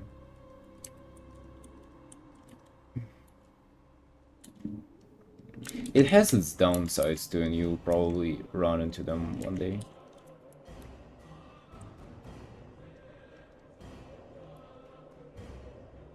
Wait, there's kind of like inconsistency here.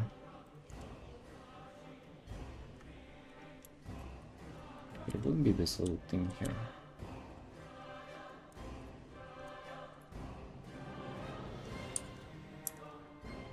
The river. Downside, like what?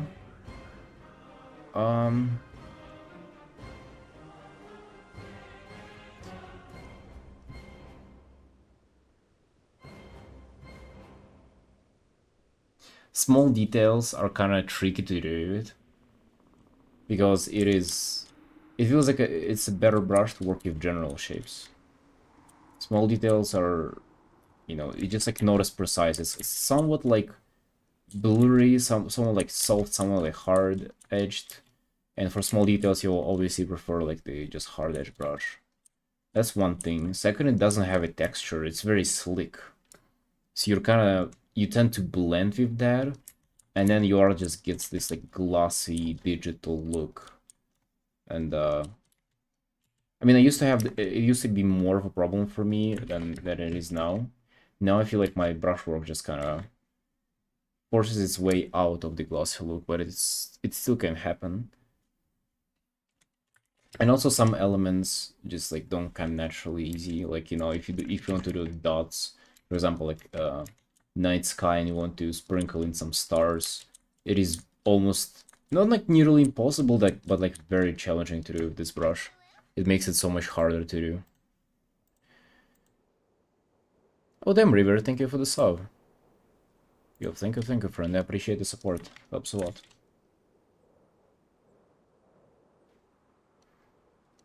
Yeah, and those are just to list a couple.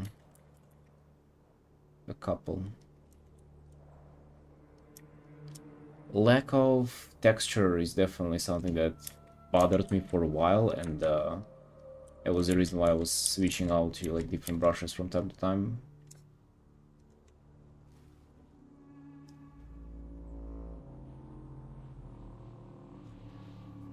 My money goblin lover. Have I painted a single goblin? I definitely haven't painted a single goblin in terms of a cubic illustration commission, that's for sure.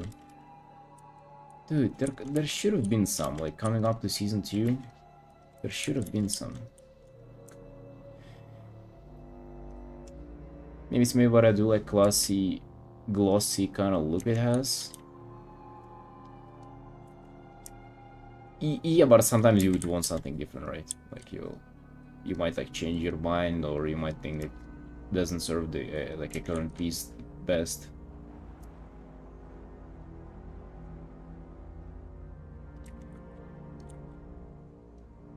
Two times at least. Those were orcs, okay? Don't really disrespect the orcs.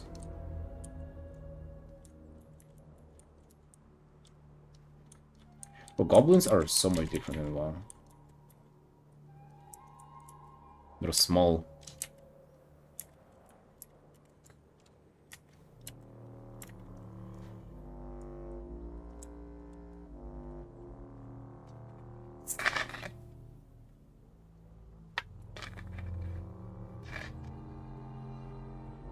Dude, I sort of don't like the rim light that I have.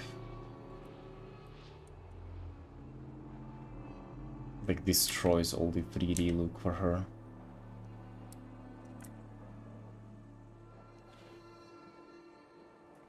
Want to tune it back a bit.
I do believe I remember something about a goblin though. Maybe in the last stream commissions that I have for this season, there would be one. I'm not 100% sure, but I feel like there was some. Not only near 5, that's for sure. The closest that we have are a Nundair, then 3 Furies in a row. 2 from the same guy, Vulpira and Worgen, followed by a Tauren Druid, and then a Demon Hunter. So that is what we'll be dealing with for the next while. Oh no, there is also a Dark Iron Dwarf too, that has sneaked herself in. Same guy who commissioned me, same character a year ago, that I decided to sneak them in. So yeah, no goblins on the horizon, but you know, maybe after those. Because I haven't checked yet, and I don't remember. They're definitely rare. If you want to stand down and WoW, make a goblin. I mean, nobody plays those. Maybe I'm just not in touch with the goblin community. Maybe those bad boys are hiding somewhere.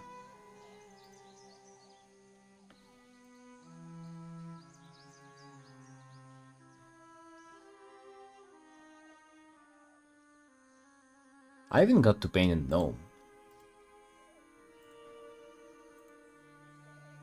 Not a mecha gnome though. Those actually do not exist. I those no one plays those actually. Like jokes aside, that is like probably there is not a single person that has created one ever.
This music is kinda intense, huh?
So I'll be right back.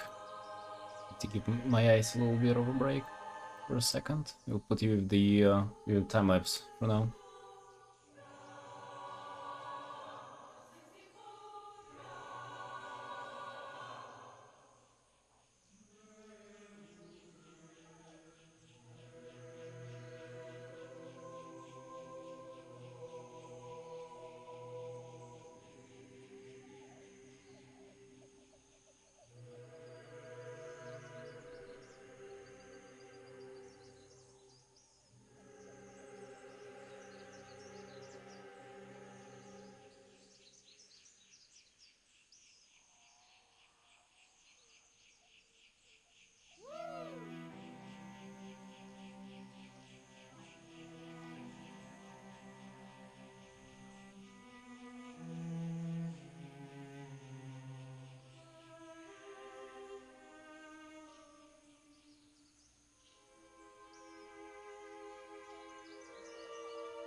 I want to show you something.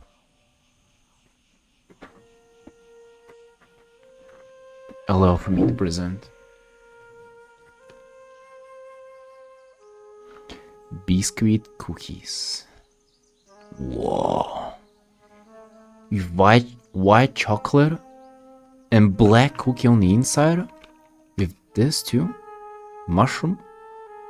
What's this? Oh, that's like cream. What the fuck is this shape? Like, just look at it. What is this? This is super good. This is very, very, very tasty. Hey, Mary.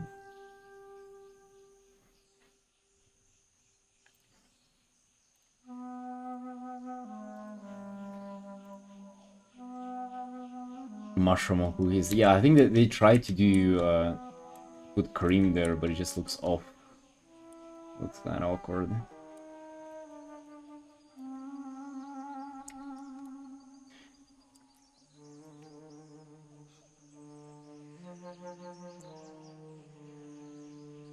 You whispered into the mic. Sorry, Fives. Sorry.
We have about 40 minutes left on this piece.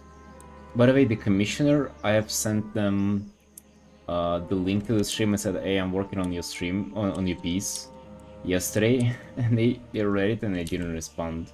Not a single word.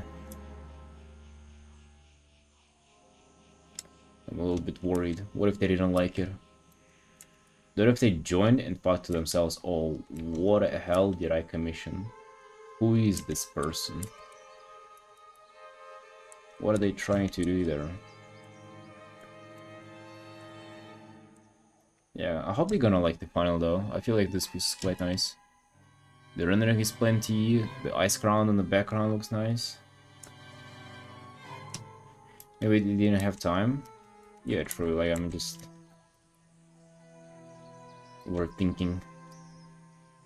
You took their breath away? Oh shit, I should give it back. Take it.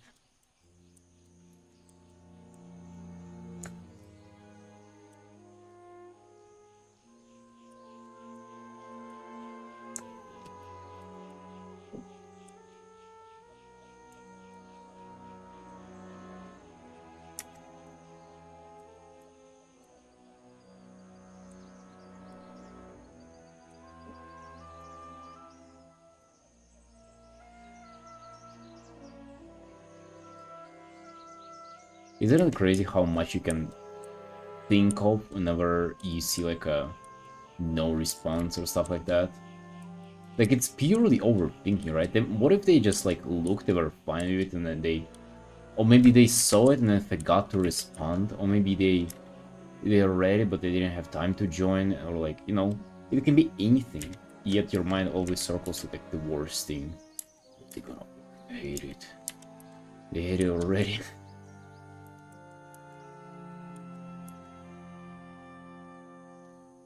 Meanwhile, I literally gave you like no No signs of stuff like that.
GV? Thank you. Make a friend.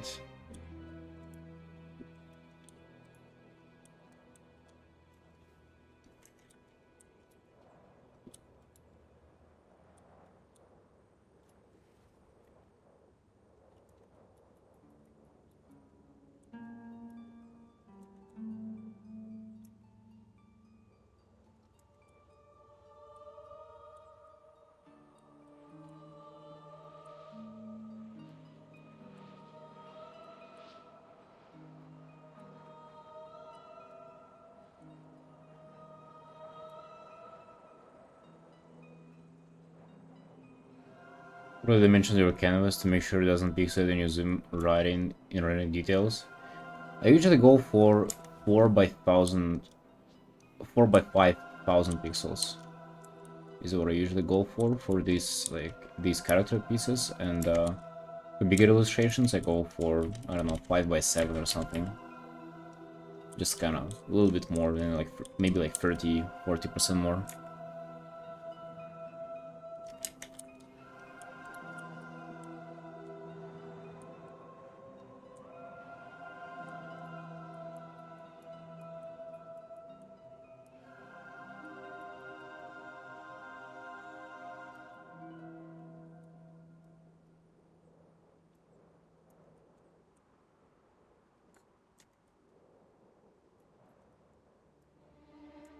Yeah, no worries. You're welcome.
About half an hour left on this artwork.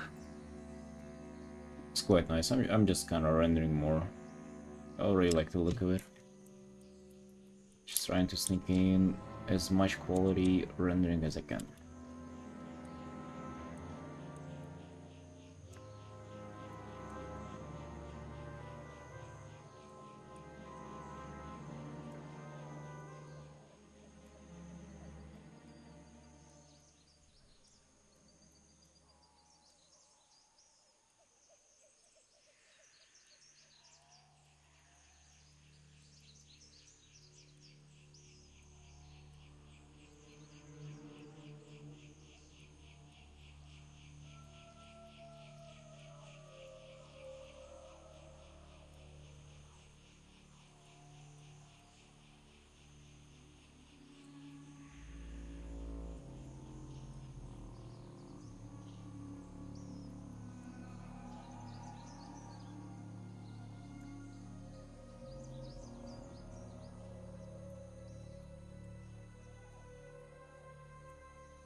Bogdanat, yo, thank you.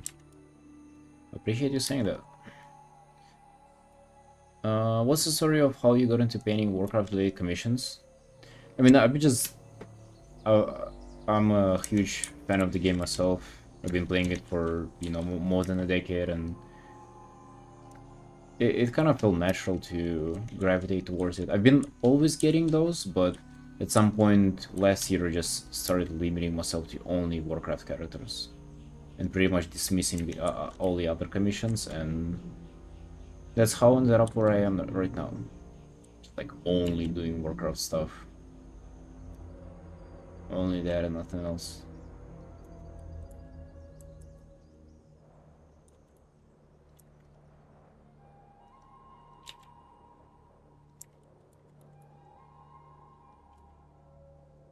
Something very interesting here as well about this is that I always, like back in the days whenever I was doing commissions, I always had to do personal art kind of in between commissions just to like recharge and paint something that I really like painting. Because I would get like furries and like just, you know, whatever kind of characters, original characters that I didn't really connect with. It was just like, you know, a commission to paint. That was work. That was just, you know, like literally just work. I didn't feel like I was doing art, so I kind of had to let it out on the personal art. And I would it would literally be like 1-to-1 ratio of like personal art and commissions. Obviously not that great financially, right? Like you would obviously want to do more commissions than, you know, paintings for fun that nobody pays for. But now I literally, like, I feel very little desire to do personal art anymore, just because I'm so satisfied with what I'm painting. Like, it's every single character that I draw, I kind of get into and like really enjoy their looks, just because it's all wow, you know. So it's a perfect storm of everything coming together, like the community being incredibly welcoming and wholesome, and like very appreciative of art, and also me myself just being very passionate about the thing and kind of being into Warcraft to begin with as well.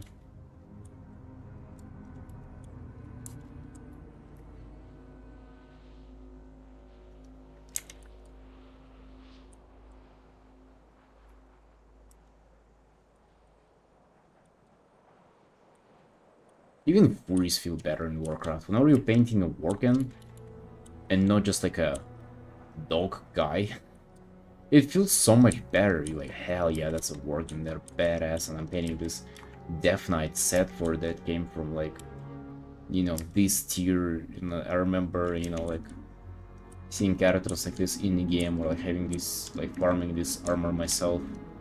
And they're just like, you connect more to them than just like a random dog OC that is like in the white shirt or something. Perfect Miller ground. I mean, it's just like, yeah, that is ideal for me. That's why I like doing it so much. Hey, Siren. Hello, how are you doing?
What about you, GV? What are you working on?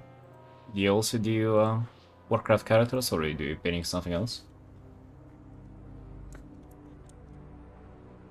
Imagine you are an artist since you have roles in your name.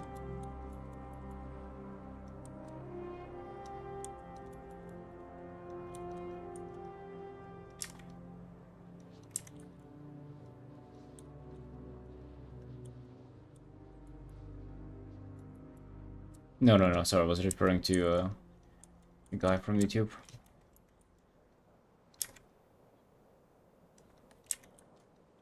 I'm just duo streaming on YouTube as well, so if it confuses you that I'm answering questions that are not in the chat, yeah, no worries.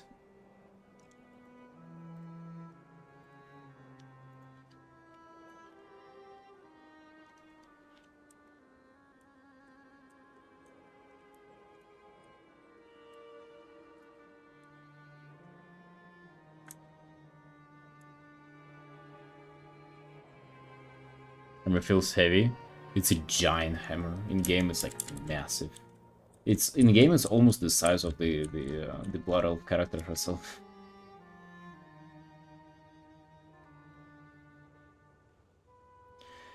Similar to you, the WoW community embraced your art. With me, it's all Warhammer 40k stuff, so working for 40k character stuff. Oh, really?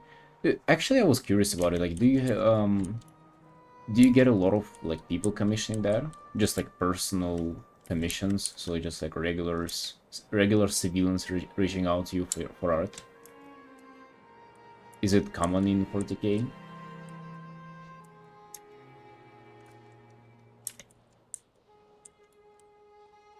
I really like Warhammer art style, and just like in general theme.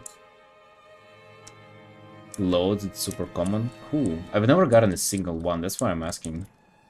Not like I'm known for my Warhammer work. I don't think I have a single piece. But it's just, you know, I don't have a single Final Fantasy 14 character either, but people reach out for me to me for commissions of those, so that's why I was wondering if Warhammer even like if it's as popular.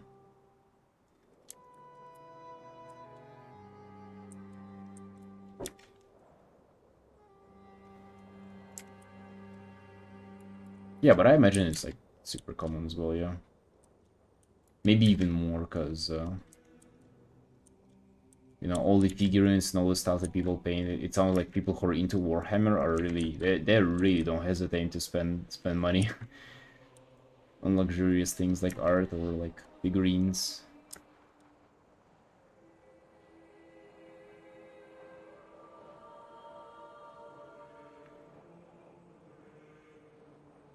Try some 40k art. I'm sure the community will reach out. I'm just not sure. Like, I'm afraid to kind of scare off the WoW guys and like potentially not attract the Warhammer people. You know, it's kind of like, do I really need um, to move the boat here if I'm already like PP chilling in the Warhammer place? Oh, sorry, Warcraft community place.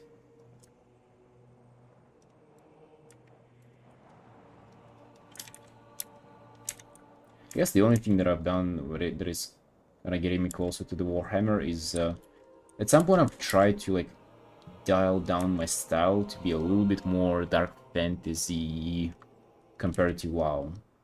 So I try to move it closer to Warhammer compared to WoW. Not like all the way in with like everything being super dark, blood, gore and everything, but just a little bit more that way from like WoW cartoonish appeal.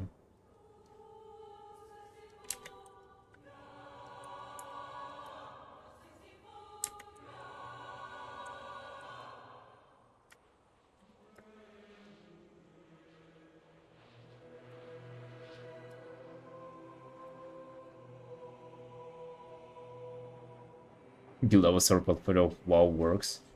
Yeah. The whole portfolio would be an understatement. Hundreds of pieces of Warcraft characters. Hundreds.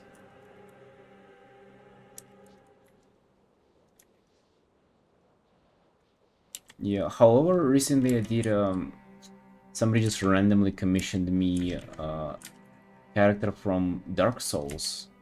It's like a boss from the game. And painting that was so much fun. So much fun. So I'm kind of looking forward to branching out because, you know, potentially what if I'm missing out on, you know, really interesting ideas and fun and things related to that.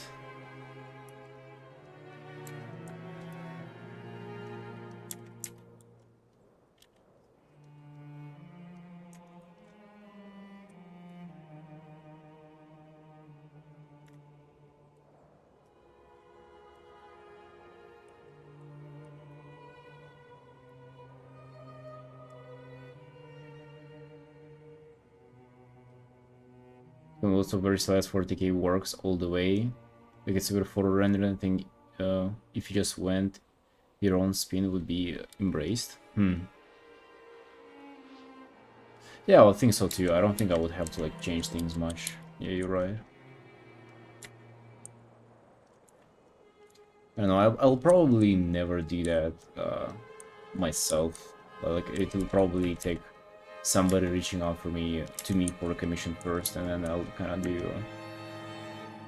That's how I'll get into probably, if I ever will.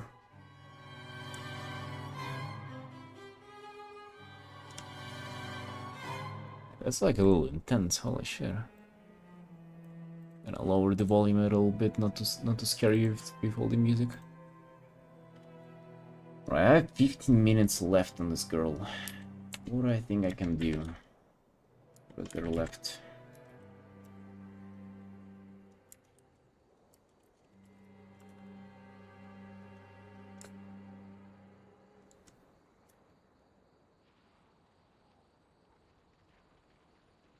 Maybe I will then? Oh, okay, dude. That sounds nice. I'll be looking forward to that then. Yeah, that's what I meant, the Dark Souls guy, the Artorias.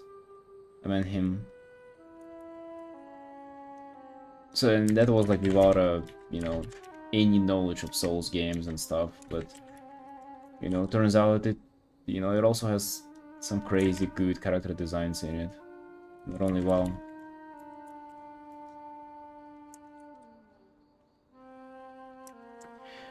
I had one guy who was commissioning me, like, his WoW character, but in kind of like style of Warhammer a little bit more. So I did 2 works for them. One was this.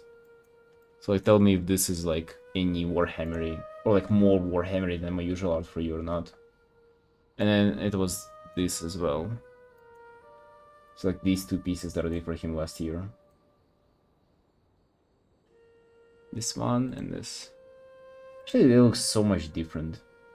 I guess I went for some lost edges on this piece. Quite nice, actually. Maybe I should try to do that more.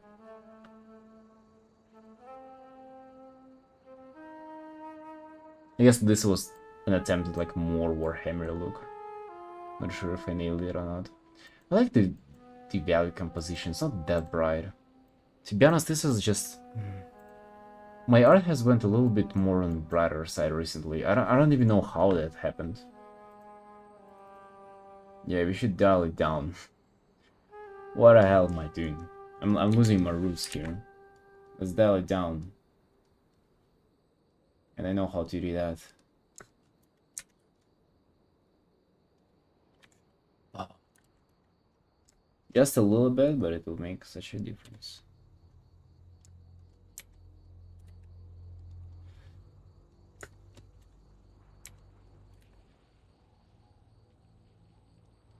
And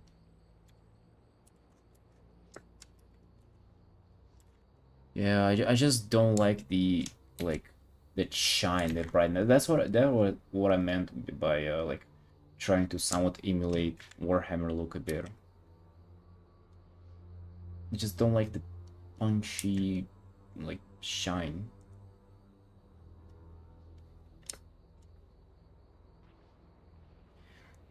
Could definitely still bring the bright colors just because the universe is dark in tone, still very like colorful. That makes sense. It does make sense. It's just kind of like my own preference as well. Like I know it doesn't have to be like fucking black and white. In fact, I think it should be colorful but not saturated. Getting paladin, aren't they meant to be shining? Yeah, but this meant to be my art as well, you know? Dude, I've done some crazy desaturate work. I don't know, what have I done? What can I show you that is like a prime example of desaturation? I always show this. One of my most beloved pieces. And also this as well. This is very nice. This one went crazy, I think like 3,000 likes or something. Yeah, this is like giga desaturated, by the way. Like just, you don't see them, I guess. You don't see the color wheel, but it's super desaturated. Even this is like 30 saturation. Yeah, I kind of need to get back to this style, honestly. This was so good.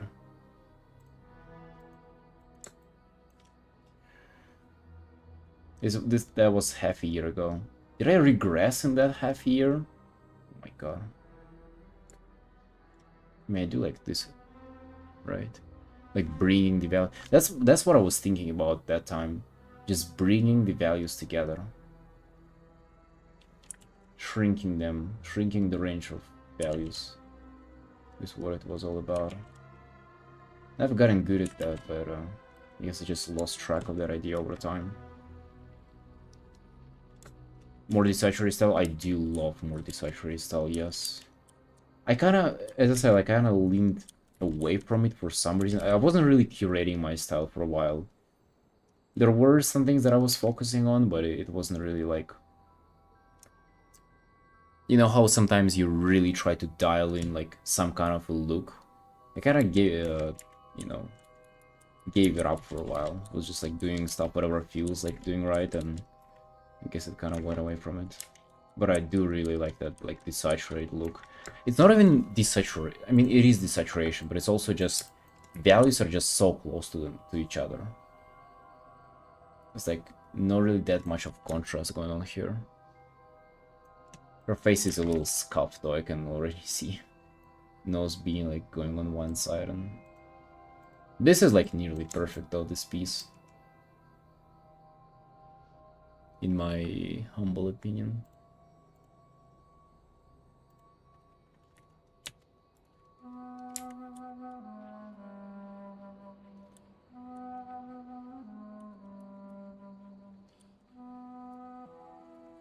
I'll get back to that.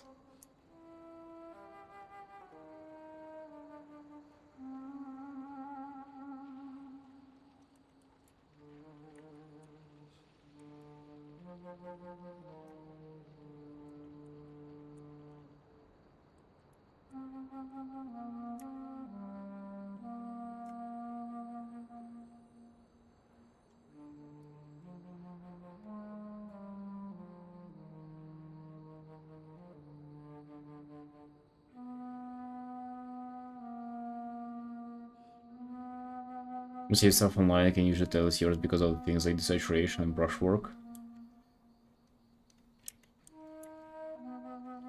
Thank you, man. That is very nice to hear. Yeah, that is something that I was working on for a long time, especially last year. And as I said, like maybe a couple of last months, I don't even know. Like I what happened last half a year or something? Seems like I've lost the plot somewhere. Like I'm just literally scrolling through my art, and it's like I see it going downhill because I just kind of lost where I was going with it. And this year, I feel like the overall quality kind of rises. The rendering, the compositions, everything's getting better. But like maybe this punch is what I've missed. It's like my iconic look. It's alright, like I'll just focus back on it and get better. Like get back to it rather. I'm glad it feels recognizable to you though. That's great. Those are great news. It is always pleasant to hear stuff like that. Right, I have less than 10 minutes on her, then that's... All adventures come to an end.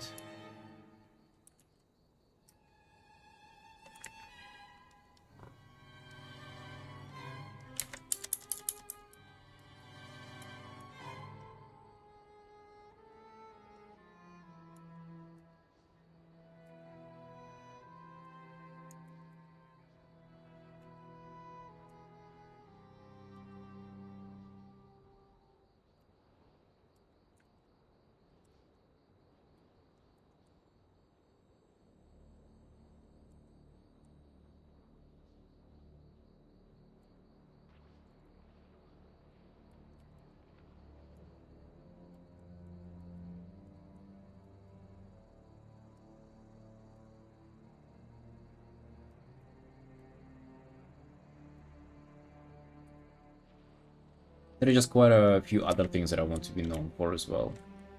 Main being shape language, but honestly, like every time I try to focus only on shape language, I sort of end up focusing on nothing in the piece. Which is like same in this, like I try to focus on some shape language and it was just...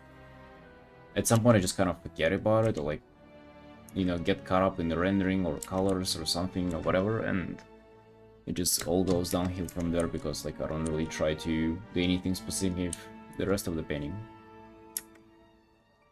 So maybe just that the shape language queue is just like too complicated to work out. Maybe it takes so long, or maybe I'm just doing a bad job focusing on it. And then I'm kind of losing touch with all of the rest of my fundamentals. It's very interesting.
It's coming, Mappa. 2.5 minutes. I've just saved the earpiece.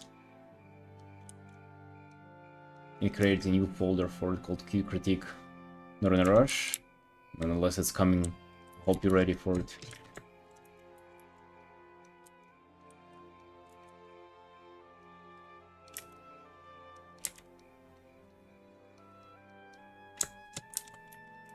Oh yeah, Mappa, also, I guess another rule that I used to have for critiques as well, it is just, if you have things that you've, like, I'm gonna give you, like, the general critique nonetheless, but if you have anything you've particularly struggled with, or want to hear, like, my take or opinion on, just, like, let me know.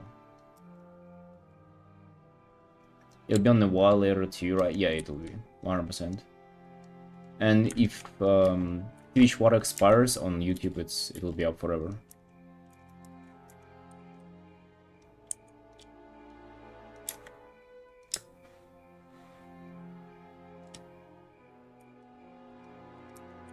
So if there is anything in particular that you want to talk about about that piece, just let me know.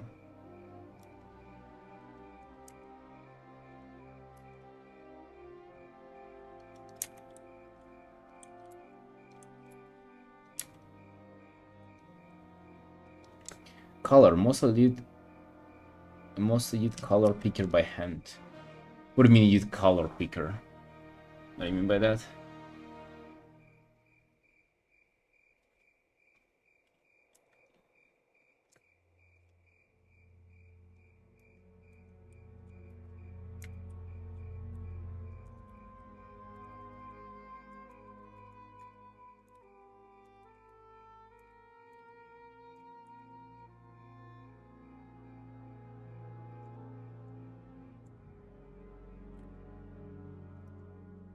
Using color myself versus layer styles? Gotcha, yeah. I also gravitate towards that recently as well. So that definitely works. I mean, just a preference. I think it's not better or worse. Right, just 1 minute until we'll get into it. Right, did we call this done? I feel like we do, right?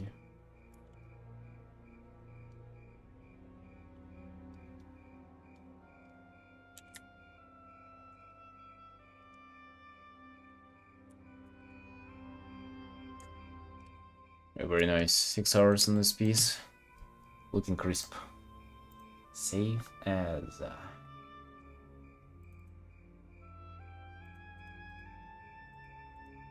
Let's save him.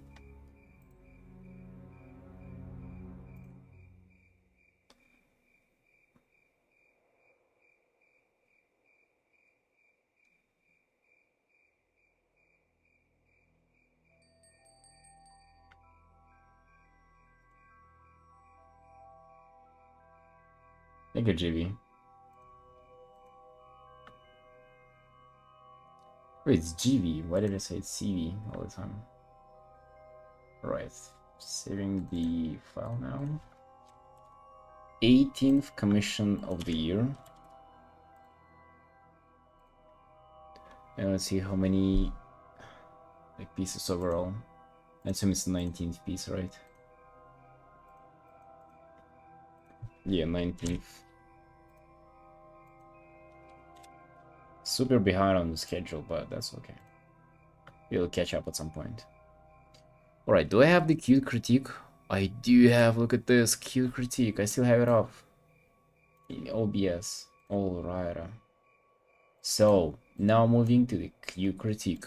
Oh, look at this. Look at this beauty. Alright, Mappa. Very nice piece. That's the first art I think I saw from you on the on Discord. Looks very nice. You mentioned colors. Got you on the colors.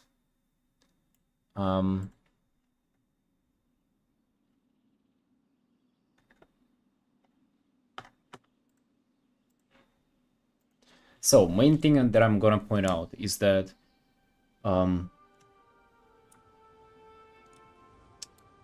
me think for a second. Right, so first of all, good job with like leading viewers' eye into the piece. Like here the you know, the construction lines and like these shapes on the field really help to like guide you in on the shape in the middle. Really nice. That works pretty well. Colors, everything's pretty pleasing. One thing that I would note right away, just like as soon as I saw this, my immediate attention was drawn to this, and like you should really raise the contrast on the things that are close to your camera. And as it goes away from us, the contrast will be lower. So like all the foreground elements will be much darker and much brighter as well, just so you can separate them from the main thing. Look how like this alone makes it much more separated. What I would probably do if I was you, like I would put them fully in shadow somehow. That would be nice, but I guess like leaving some lighting also works. It is just like the problem is if this area like being lit in doesn't really look like the area like further away from them, that it will kind of blend together. So you gotta like think about it in advance a little bit. So you see how light here kind of does really blend with what's behind them. So yeah, maybe you can darken this, and also you can even exaggerate it by like, you know, putting some clouds or like wherever the fog behind this, just to separate them quite a bit more. So you see, we're kind of creating more depth in the piece. I guess you can add it here, not necessarily cloud, because they're definitely not that far up in the air, but just like enhanced atmospheric perspective is definitely something that you can play around with, just to make it kind of like stand out like here. See, it's already much more like you can feel the scale more here. You can feel the depth in the piece. And you know, vice versa, to enhance that, we would really have to push this bad boy back. Like this should be like so far away. Just take the color of the sky and just like brush it away, brush it off a little bit. Just like push it back. Push this bad boy back. Okay, so I'm gonna ask, like, what's the thing?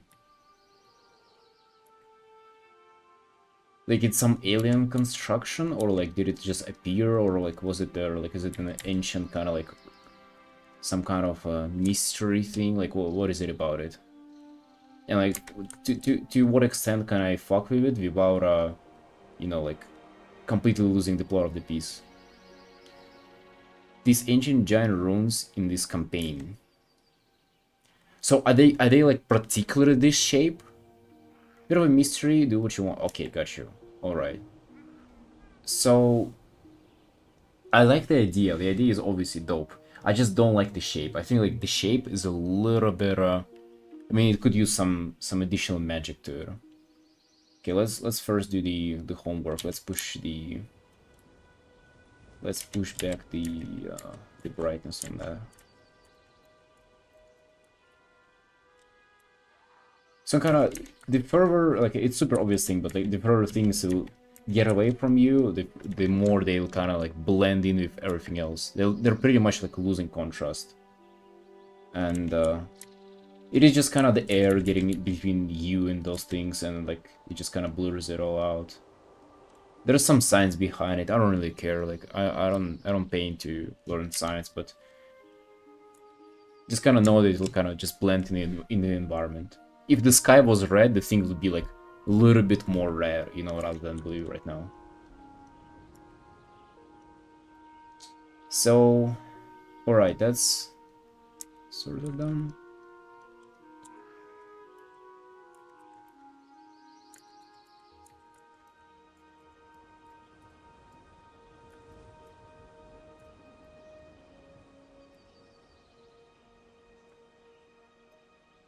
Right, that's a little bit better still, kind of. Science, yeah.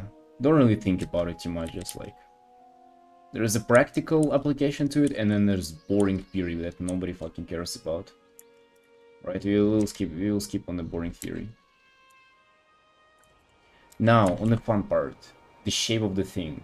I would really try to change it up, so... the ancient kind of ruin. This is also like... I'm not trying to like change the painting, I'm just thinking like what would this piece benefit from the most, so I'm definitely thinking that... shape of a circle...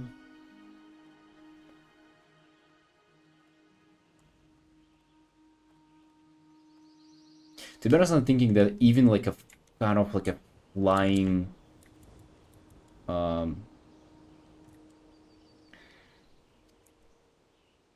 a flying island would be like enough. I guess if you want for it to be like a bit more geometric, definitely this is like not doing it justice. The circle is like kind of like alien-y. I feel like a circle can work. You just like, and you wanted to break it up. I'm just not sure how. An airship approaching for it for scale or something. Wait, am I missing something? An airship approaching for scale. Yeah, actually, that definitely that would be a good idea to like show. I mean, it definitely shows that it's gigantic. I'm just not a huge fan of the shape. Let me just kind of like set up something new.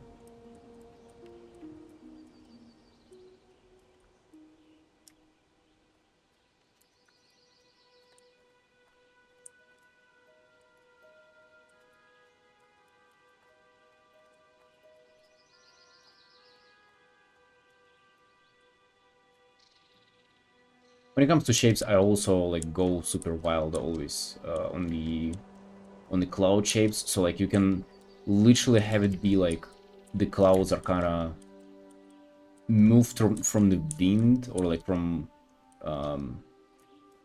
like you can make it look like something just came out of all this thing, like out of the cloud. Maybe it would be like more of a, I don't know. Let's just do like a super simple sphere. Wasn't there a movie like that? There are like spheres appeared like on Earth, and then it's like aliens were trying to fuck with the Earth.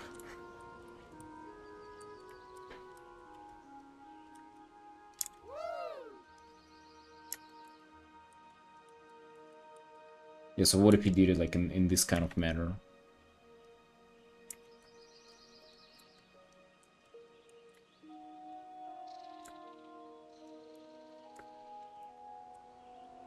Dragons, I actually didn't add your frog yet. I'm really sorry, but do you mind reminding me of it a little bit later?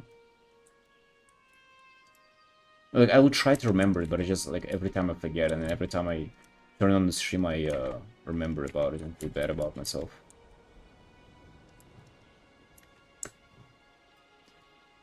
Yeah, so I would create something like this, like a little bit more simplistic, but like...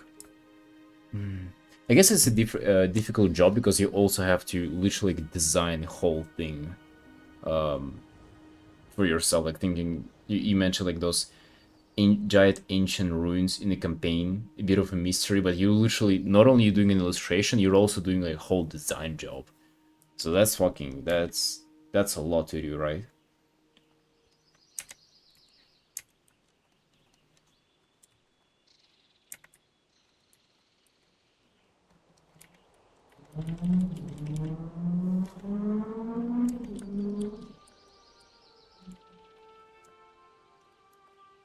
Yeah, the more extreme clouds are just being looser and more experimental in general. Like the more... You like the more extreme clouds? Or I didn't get you. I always go for these. Like, you can definitely combine those. The one problem with the extreme clouds is that if you do them too much, if they're too extreme, you kind of lose the sense of scale. On your clouds, like, you do a really good job showing the sense of scale.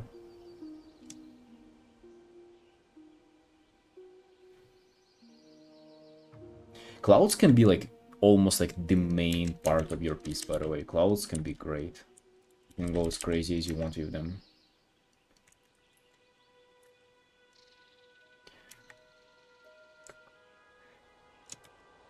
So yeah, I guess if like to give you some direction here to improve this piece, like first thing is to focus on is definitely the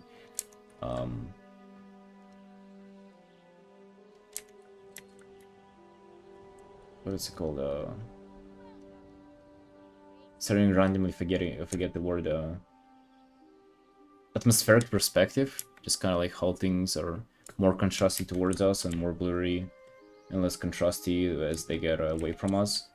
And the other thing would be just like, you know, focusing on some shapes, be it clouds, be it even like this like mountain thing. Like I think you can use a little bit more of a shape up. Just make it a little bit more engaging, you know, that kind of stuff. I feel like good shape design is so easy to bring into environments because like it's literally nature, right? And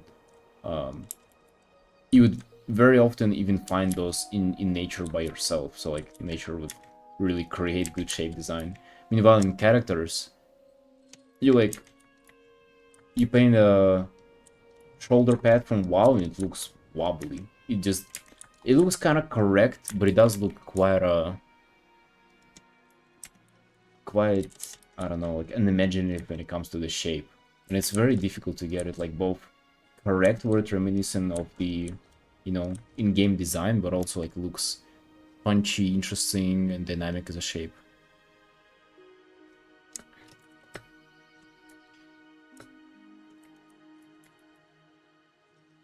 You also asked for colors. I would say color-wise, you're doing quite a good job. Like you're really selling the idea of this like bright day. It's actually I find it quite difficult to get the colors and brightness right for the like daytime, but you did it very well. You did it super well. To make it more interesting, I guess. Let me think.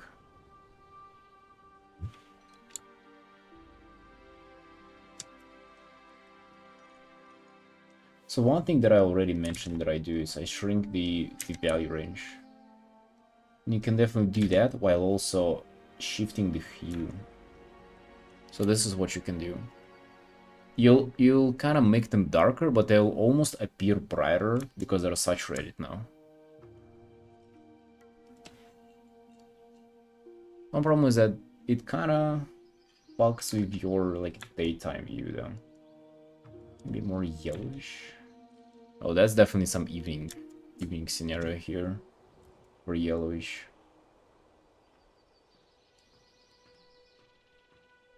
Yeah, that's why I mentioned that I'm pretty not as good with daytime lighting. Also, sometimes I just take color dodge and I just like pick a little bit of an odd color. Like instead of orange, it's a little bit red, and then I try to kind of look for how it will react with certain places. Yes.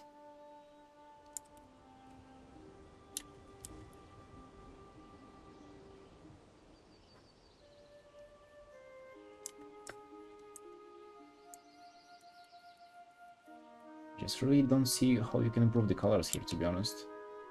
They're already pretty good. I guess the green, maybe you can work something out in the green.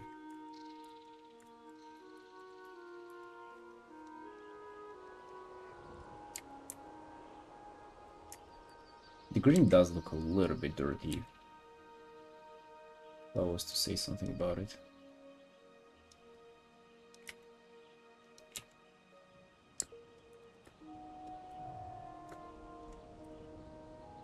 Let's see. Yeah.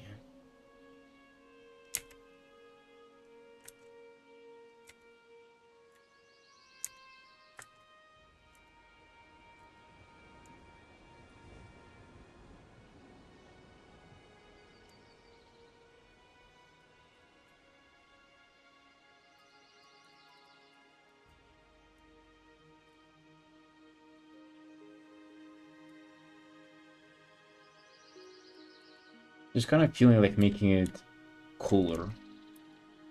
As of like move it towards blue a little bit. It's because I really don't like the warm, saturated green that is like closer to yellows. They're almost like, it looks kind of nasty, you know? Just the color itself is just a little too much for me. I feel like this kind of works. Feels like daylight, even though it's cooler. You can also like, respect the shadow here as well.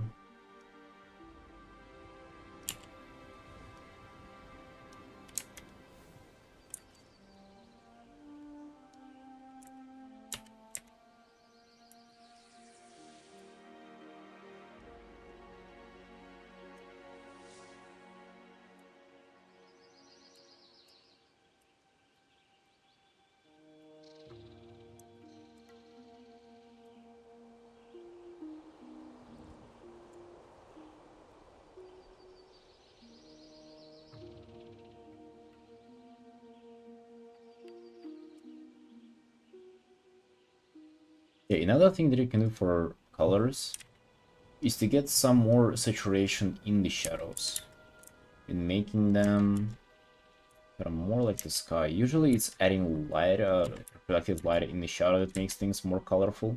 And again, for colorfulness, I mean just like the amount of hues you have in a piece. So not necessarily saturation, not necessarily, oh, let's make this giga orangey. No, it's like, how can we like take this orange and make it also a little bit more yellow and also a little bit more red, you know? Just expand on that orange. Poor orange, bro. What are we doing with all the oranges?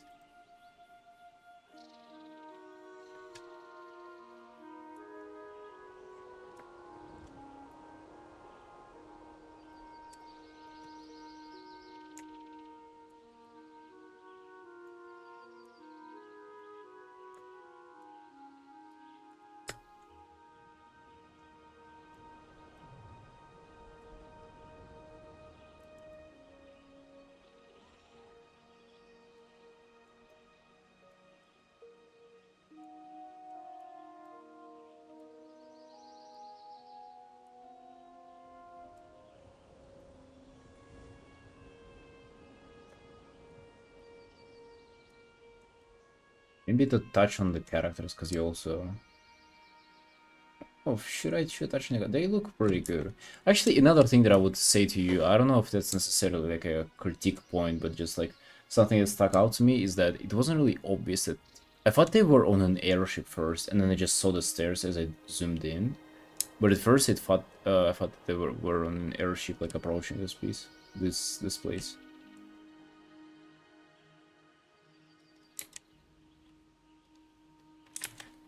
You know, probably like just darken them up a bit.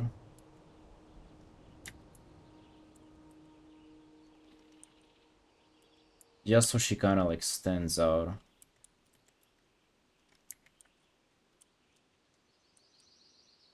And make all the shapes more like simpler, so they're easier to read.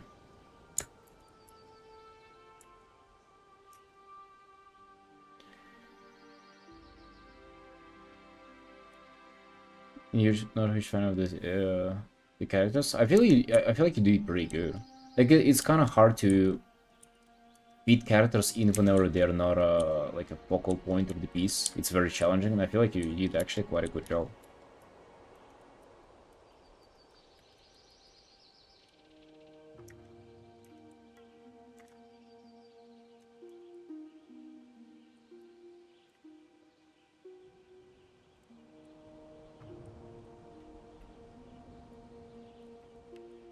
Yeah, again, the main point is just like mostly about readability.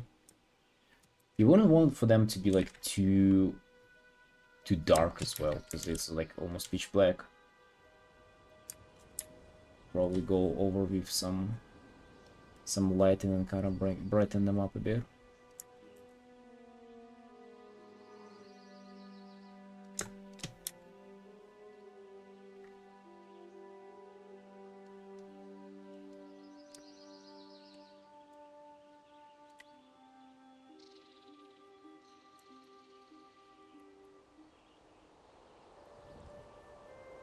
This red will probably, if it's the same color as the other buildings there, it will probably be way more punchy because it's like so close to us. I guess this is where you can like bring in the colors.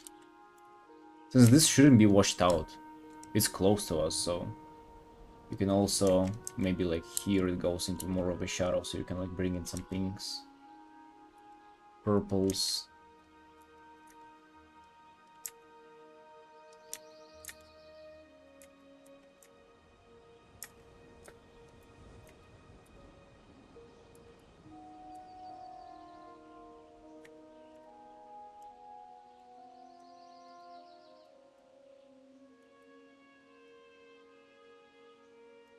Reflection from the sky in the shadow again.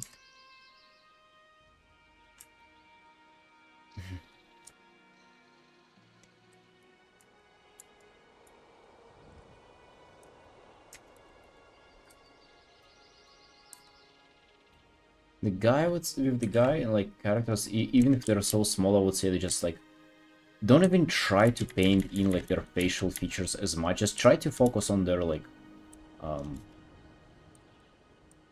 like facial planes. So like it would be like shadow here, because like to paint nostrils here and make them look like good and believable, it's a bit too much. Just try to respect how his face would like kind of look as a if it was like a cardboard cutout, you know. To be like shadow here, shadow here.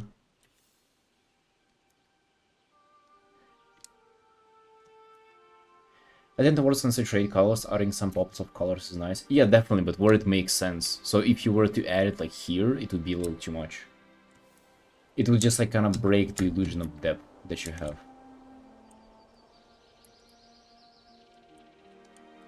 Saturated colors are nice though, like the fact that you have that piece be so desaturated as it was, like it definitely doesn't break it. It's good that you're looking for an opportunity to get some, you know, other interesting colors in. It's always like a worthy thing to do. But the fact that you have over like not saturated colors actually was a like this works definitely.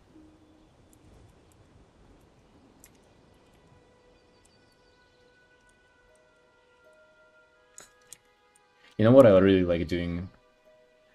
If character's face they can completely shadow on it, or if it's even like that far away, so let's say there's like a shadow on the eyes. And what I really like doing is to only kind of pointing out corners of irises like this. Pupils? I always confuse pupils and irises. What are the which are which? But the one that is like not black but colored. I kind of like doing this effect. Like you'll be able to see where he's looking at, but it's like it just indicates them.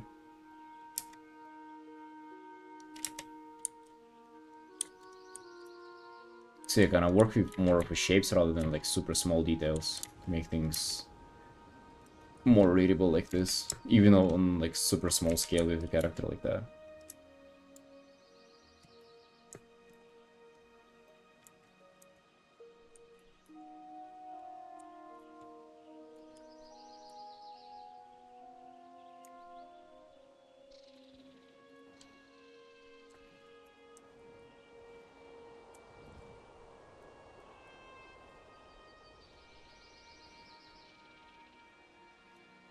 I really don't know for the alien design though.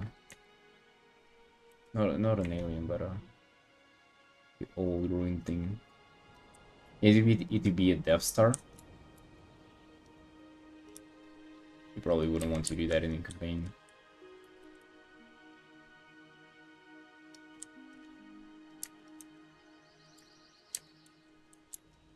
No, no, I'm making this up, but just like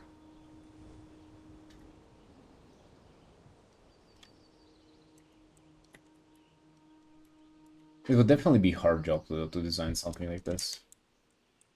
You don't need to underestimate how difficult design is.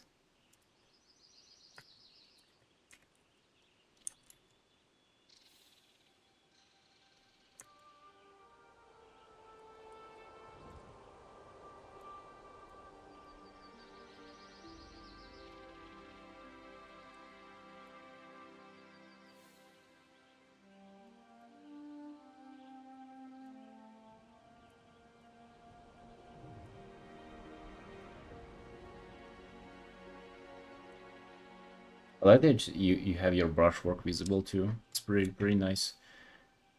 I guess I just softly erased it, but just because not used to seeing that in the pieces that I'm working on. But yeah, if you're looking into it, just I would advise to keep it. It has its charm.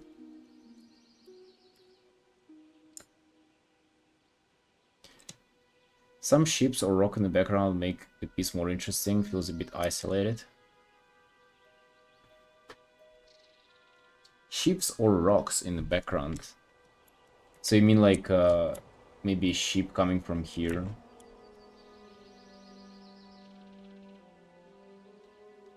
Like a boat or something?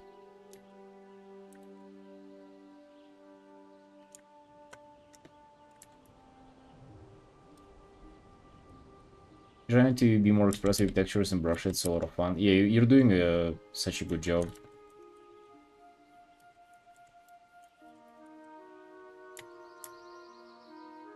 Maybe an airship as well.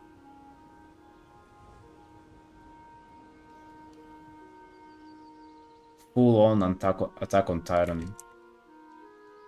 Airship coming up.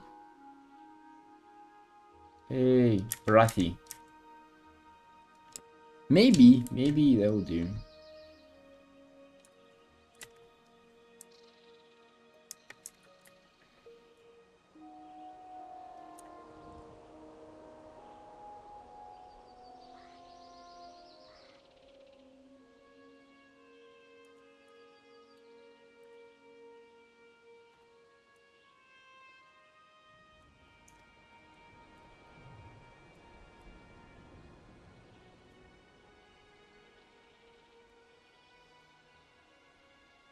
Different wouldn't be here. Did I really put it on the same layer? Fuck.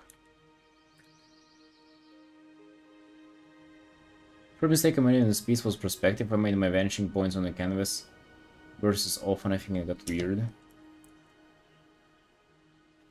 I don't think it is weird actually. Like perspective does look pretty good here.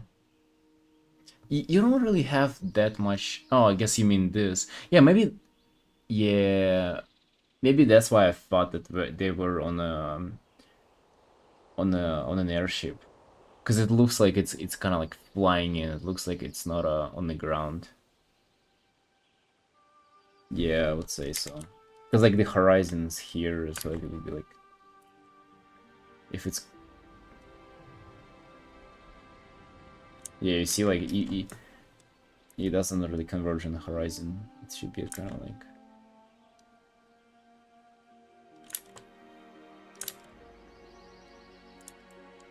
Yeah, it should behave a little different. Yeah, but I think you understand it. So like next time you'll fix it up.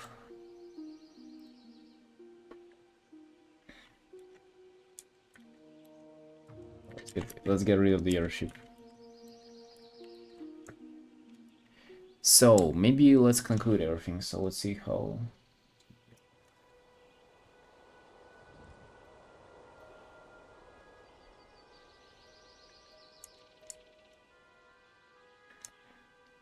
So here is what we have before and after.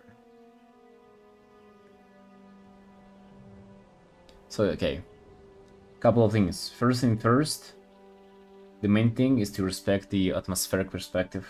You know, things closer to you, probably darker, probably brighter, more contrast. Stuff as it gets away from you is just like more washed out. Not saying that I did it perfect here, but just like to drive the point across.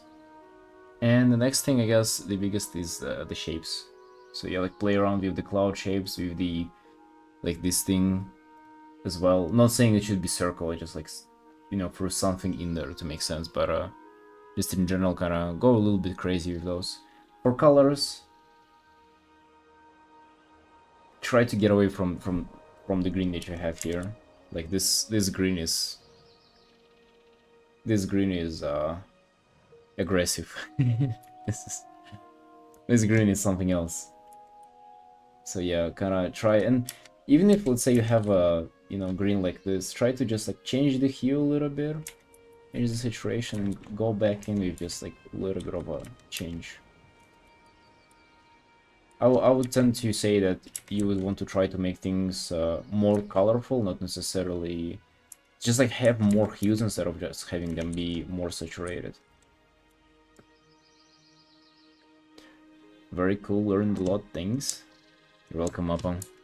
It was a pleasure doing this feedback for you. I hope it was definitely helpful for you. I really hope so. And I'll send you the thing and type it out in the feedback channel as well.